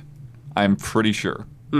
Last that minute thing. It was one of those things where I think there were a lot of people who, like us, like our first reaction was, hey, do we need to go to London? You're right here. Yeah. And I think there were enough people that were like, we should do something here because Yeah. people don't want to go to London. Yeah. And like I think if I had not been wanting to go to London, that we just wouldn't have gone. Yeah, we wouldn't have gone. The big thing was that they had talked about that the difference was that developers would be there. Yeah, absolutely. In terms of marketing too, Sony's helping out with the marketing on this a lot. So that's why you're seeing it in so many state of plays, and they got their own state of play. So and like, they want this game to do really good. They're investing a lot in this game, not just for obviously financial, but for the status of the franchise. Because 15 is not like looked at as like a win. People have qualms with it. Even Yoshi P talks about like the failures of parts of that game. So it's like, this is the game to get Final Fantasy back on track in the mainstream as like one of the premier franchises. Because it's been a long time since the PS2 era. It's like been at that quality. Right. Yeah. So this is the one. Yeah, I think it's all about context. I think, you know, this game is poised to be the fastest selling Final Fantasy of all time, like every single game in the last like 5 years has been. I think it's going to sell so many copies. Definitely one of the most sold, I think, in the series. Like, count it. But I think it's easy to lose perspective because we are so in the industry at all times. So we see all the times the game shows up. But there are so many times where, you know, people that are not as tapped in just see the showcase. Yeah. They maybe saw Final Fantasy 16 a while ago. He's talking about spending flying money. people out to London. Yeah, and all of that, sure. Specifically for that preview event. Press and stuff. Yeah, and doing press event like I think that that's kind of just thing. important. Like, to a degree. Obviously, this game is one of the most previewed games of all time, so maybe, you know, it is a bit excessive. But also, like, not everyone sees everything, so they're just kind of, like, covering their bases. You know, it is such a high-profile, high-stakes game. Yeah. So I think for like Final Fantasy, because it is so big, it's okay. But if it was like, you know, something smaller with this much, maybe it would be a bit excessive. Yeah, you're right. On both points, it's a prestige thing. Final Fantasy always does this. It's no exception. It's just they got to maintain that image. So for Square Enix, they're always going to do this until like the series like just vanishes from the face of Earth or something. And two, especially with 16's premise, it's not a guaranteed sure thing. They're doing drastically different things. Like you can think you're sure of something, but I mean, you keep going.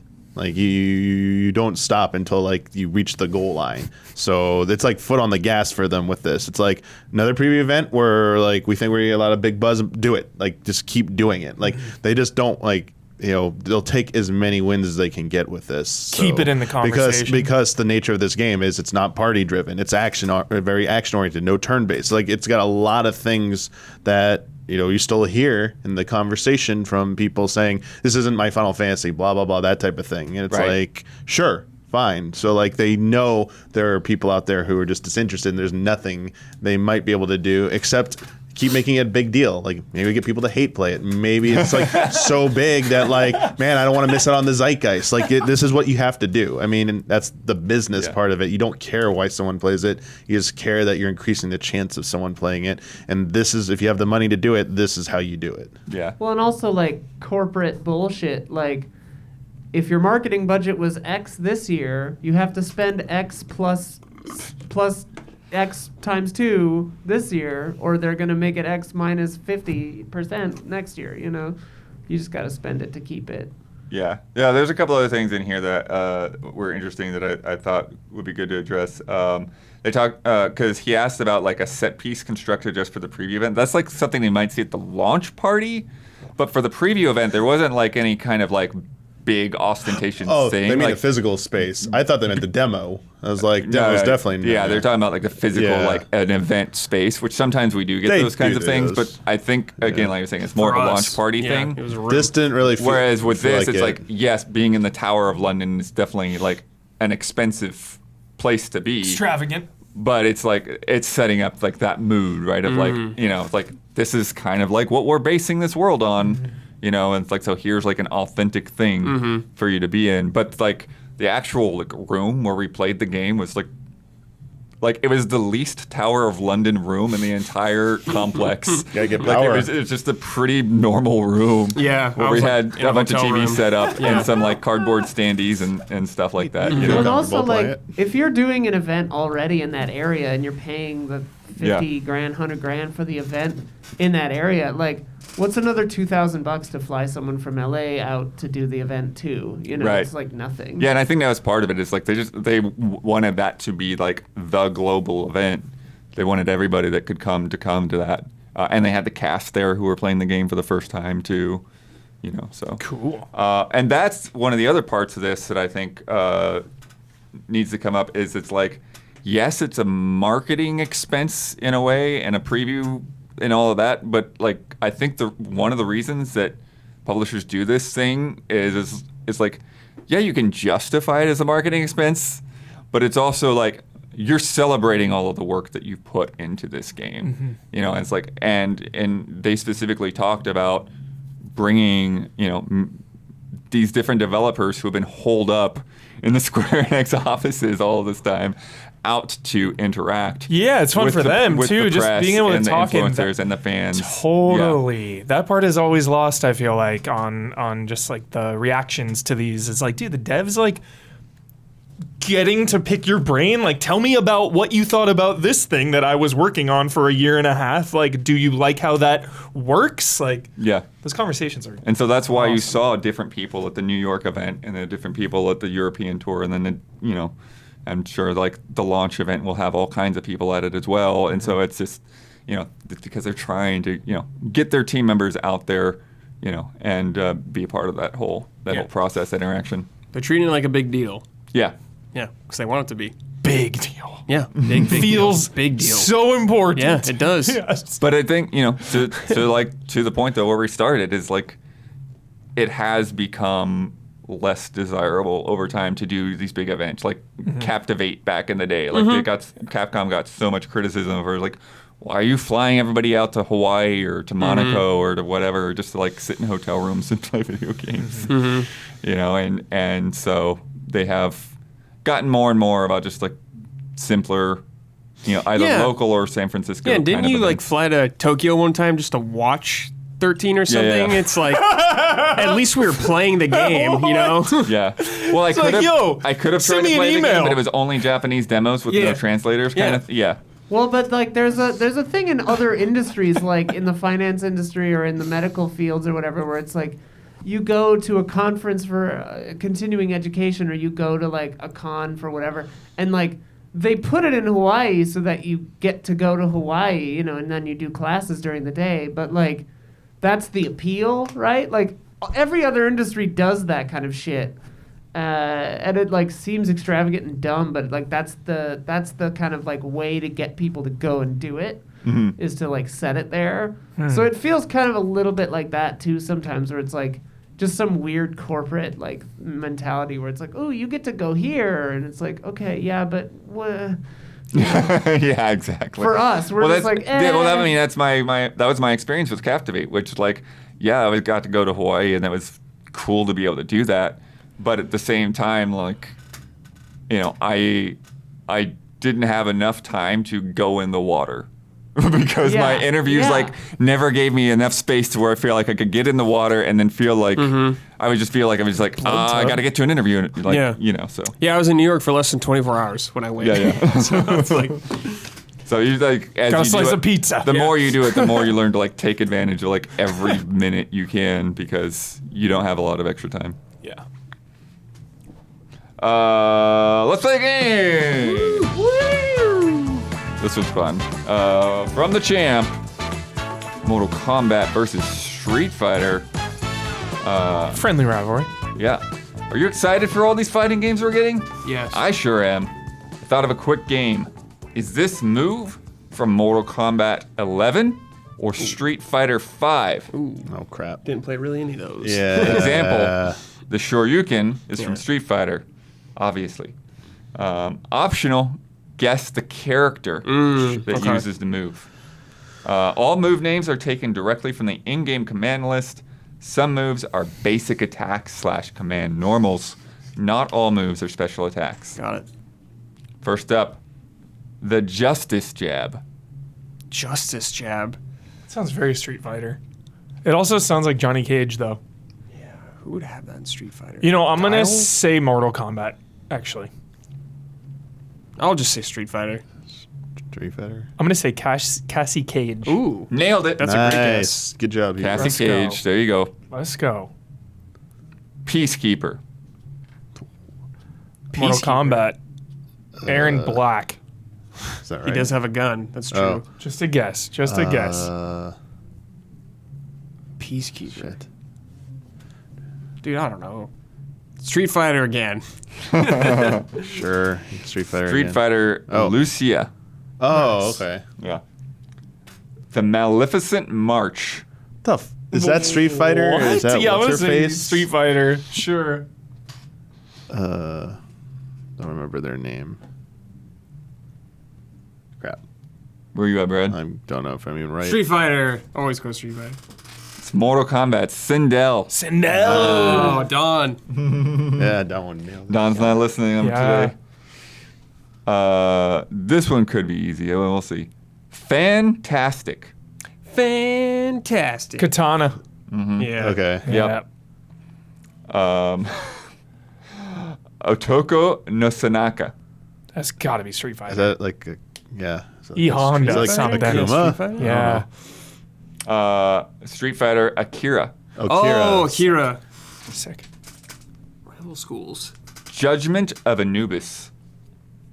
Judgment Anubis. Anubis, isn't it? Oh, I think that's Street Fighter. I think. I'm gonna say. I don't know. That sounds like the Sun guy. Yeah, the for Mortal Kombat. Kodo Khan or whatever. Yeah. Is it Street Fighter? Is it the girl with the orbs or That's whatever? what I thought. I was thinking Yeah. her, I forget- not Rose, but I'll just stick with that. Street Minot. Fighter. Yeah. Minot? Yeah. There you go. Yeah. Got there. Yes. Message to the people. Johnny Cage. Johnny Cage, dude. It's gotta be Johnny Cage.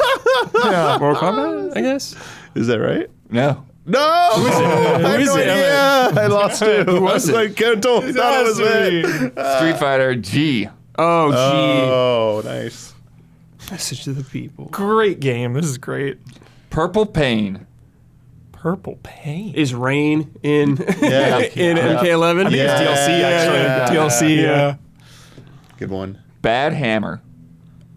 Bad Hammer. Dude. That also sounds like. That sounds like some Mortal Zangief Kombat. shit almost to me. Or is Jackson Yeah. okay? Yeah. Mortal Kombat, I guess. Mortal Kombat or. I feel like someone gets like a hammer, like Shao Kahn or some shit. Yeah. Blood's looking at us. I like know. it's Street Fighter. Wrong, dude. Damiani, where you at? I'm trying to think of the character. I don't want to just say Street Fighter. I'm trying to think of a character. Bad Hammer. Does sound like very Zangief. All right, I'll put you out of your misery. Street Fighter 5. Who was Birdie. Birdie. Birdie. Like, who's the one who used the whip? Yeah, he's the Or the chain. Yeah. Chain. I was like, oh, I can't remember. And last one, Dragon Parry. Isn't that Dragon Akuma? Parry. Isn't that Akuma? That sounds like Street Fighter. Parry. Can you parry in MK11? Liu Kang. Liu Kang. Okay. Yep. Yeah. Dragon. Love that there, move. there you go. Dragon. This one is so it's so sick. Dragon Parry. Yes. It's time for bets. Nice one. All right, this week's bet. The System Shock remake from Night Dive comes out on May 30th. I asked, how many words will Shodan speak in the launch trailer? In the previous trailer, Shodan said, "Welcome back to Citadel Station. Make yourself comfortable, hacker. Stay a while. And welcome to my death machine, interloper." Total of 18 words. Brad, how many in the launch? 23. 23. Huber, Blackjack 21. 21. Damiani, I went with 10. Okay, I like Yeah. that. Yeah. Good spacing. Isla, 32. 32. What'd you say? 23. 20. Oh, I thought you said 33. 23. Don had Gabby fill in for him today. So what did Gabby bet? 6. 6. Oh. And then I came in at 9. Oh, Whoa. jeez. They both won low. We boxed you in, boys. All right. Shodan likes to taunt, so we'll be all right. She's all about the BM. Last week's bet was on the PlayStation Showcase. During that showcase, I asked how many times we would hear the word Oh, dear. authentic. Brad bet twice. Damiani bet twice. Don bet once. And I bet 7 times. As we all know, there really wasn't a whole lot of developer Talking, speak. yeah. It was mostly just trailers. Jim Ryan came in and out a couple of times. That PlayStation blog had some authentics going on in there. There were zero Goose egg. in the actual showcase. So Don is the winner. We gotta get him in here in a little bit. Okay, hang on. I'll go grab him. Yeah. You getting him right now? I'll tell It'll him to take a go in second. there. Okay. So do your thing. Yeah. So that brings the scores to Garrulous Ducks 14. Quack quack quack quack quack quack quack quack quack quack quack quack. Quick. Sleepy Grizzlies 7. Coming the depressed Grizzlies at this rate, dude. Coming to Never Waking Up Grizzlies. Yeah. Save this off. The big sleep Grizzlies, dude. Big sleep. Hibernation. Let me tell you about patreon.com/easyallies. We need your support. Everything that we do is because of our patrons, because of our viewers, our listeners, our community supporting what they enjoy. We are independent, and it is that community support that keeps us going week in and week out and every month. And thank you so much for supporting us, because there's so many crazy layoffs and everything going on all the time in this industry. On the media side, it's like every couple of weeks. It's crazy. So thank you to everyone who supports us every month. And get in on Patreon. At that $5 level, you get the Easy Allies podcast 2 days early. You get it ad-free. You get those bonus Love and Respect questions. You can submit to Love and Respect. And you get access to the Discord, where you can jump in and share what you're playing, share screenshots, share food pics, talk about sports, talk about music, all that fun stuff. And voting on those top 10s as well. And at $10, you can join the contributor tier to have a stream team and community showcase and Q&A stuff.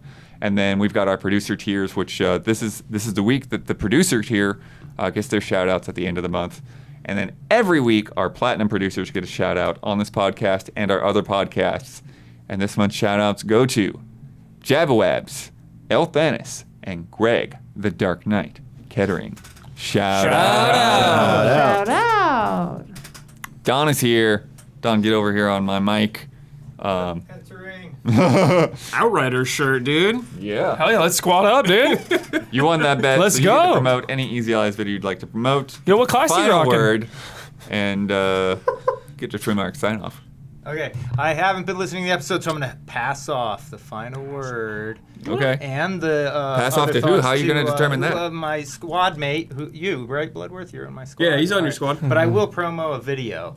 We've been working on these Bloodworth, and I've been cutting them, the Zelda Diaries. And these are sick videos if you haven't seen them yet. You're off of 2 cameras, Don. I didn't fix my hair.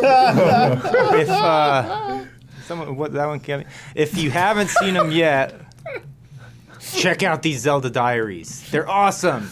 Everyone gets into this adventure different, goes their different paths. Bloodworth taking us through some of his insane adventures, which are very, very fun. So these are really cool. I think you'll enjoy them a lot. There's 4 so far. More coming. Who knows how long? I suggested we do this all year. I said, play this all year. We're going to be talking about I'll stress blood out, dude. Yeah. Anyway, check out the Zelda Diaries. I will pass off the final word. Well, you still have to sign off. Oh. But final word. Speaking of Zelda and speaking of things, that Project Q, that meme going around is real good. Oh, yeah. Where it just looks like they used Ultra Hand to stick a screen in between 2 halves of a DualSense with the green goo stuck there.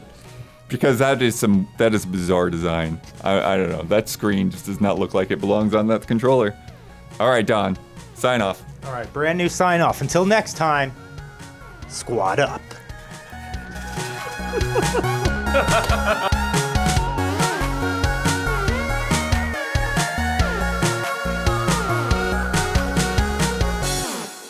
Catching big air on your sword, dude.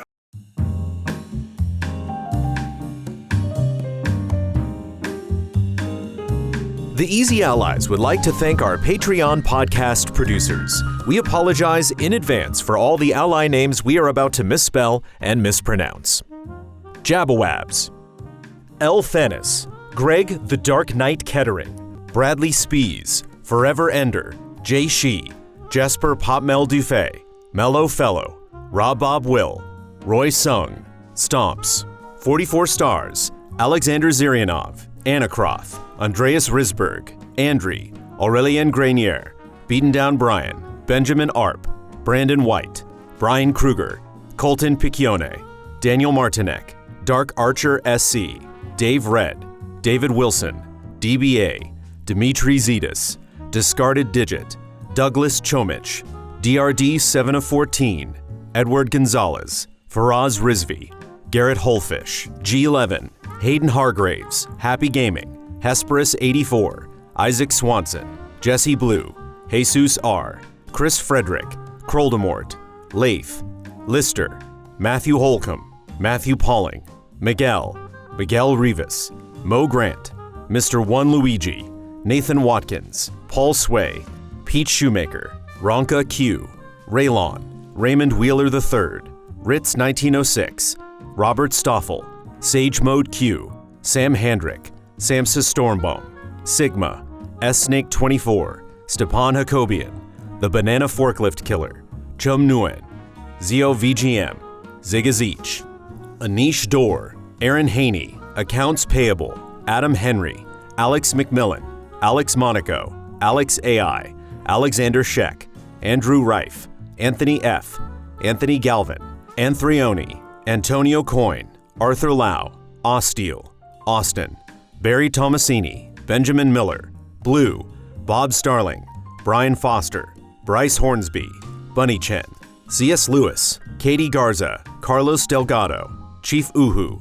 Chris Eccles, Christian Semniak, Christopher Santis, Clay Roberts, Colin Montot, Connell Sumlin, Corey Jackson, Corey Landega, Crumb Eyes, Culinary Stud, Cyberboa, Dan Sebring, Daniel Kozlowski, Daniel Wong, Davy Cakes, David Aniki, Delisi, DF, Diogo, DXB Lord, Edison S. Prada Jr., Enya Hank, Eric Crone, Eric Tobias, Espen Gotchman, Ethereal Ether, Felipe Barbosa, Fishflop, Forrest, Froject, Gabriel Aberg, Gabriel Roy, Gabriel Smith, Jen Cruz, Gino Elite, Glenn Olson, Global Crisis, Graham, Gustav Strombaum, Hadi Ali, Helen Y, Hitman 47, iSun Chor, Ian Anderson, Isaiah Matthews, Ivan Swade, Jack Forrest, Jack Grossman, Jay Aldiar, Jameson Lapine, Jan Nicholas Frogshirt Tealk, Gerald, Jesse Fish, Jesse Wilkeson, Joey Bruno, Joey Din, John McCullough, Jonathan Gonzalez, Jordan Phillips, Junya Motomura, Carl Williams, Keegan Boyle, Kevin Gillet, Leon Keys, Linson Wu, Luis Ibarra, Line Crown 19, Marco Hernandez, Materia Addict, Matthias Clare, Matthew T. Ryan, Max Miller, Mazrim Tame, Megadet, Mike Zero, Mikey Mizek Novak, Mr. Anarchy, Mr. Madity, Nefertiti Jenkins, Nero, Nycrypt, Nick Hill Sharma, Ninja Kitty Meow, Ono Turtle, Oru Gachino, Pablo Rodriguez, Paradigm 00, Patrick Held, Pixelated, Pojo TMC, RF Switch, Rainmaker, Reed Johnson, Richard Ma, Robert J. Williamson, Robert 7 Lee, Robin, Ryan Rutger, Salvers, Sam G, Sam Sorensen, Samuel Copeland, SD Prima, Shawnee D, Sebastian Trier, Shauna Bowman, Simon Anderson, Cito, Sneaky Gato, Splontot, Steps, Stone Soup VT, Strikeout NZ, Sultab, Taffy 9K, T-Beaks 15, Tim Strothman, Tim O'Keefe, Toad Shadow, Tokyo Slim, Tomovi Kioni, Travis Ing, Trevor Thomas, Trizac, V8 Dave, Willow Pingree, Wouter DeHaze, WTF Master Mike, Yami Zedzumi, Zach Hardy, Zach Wojnar.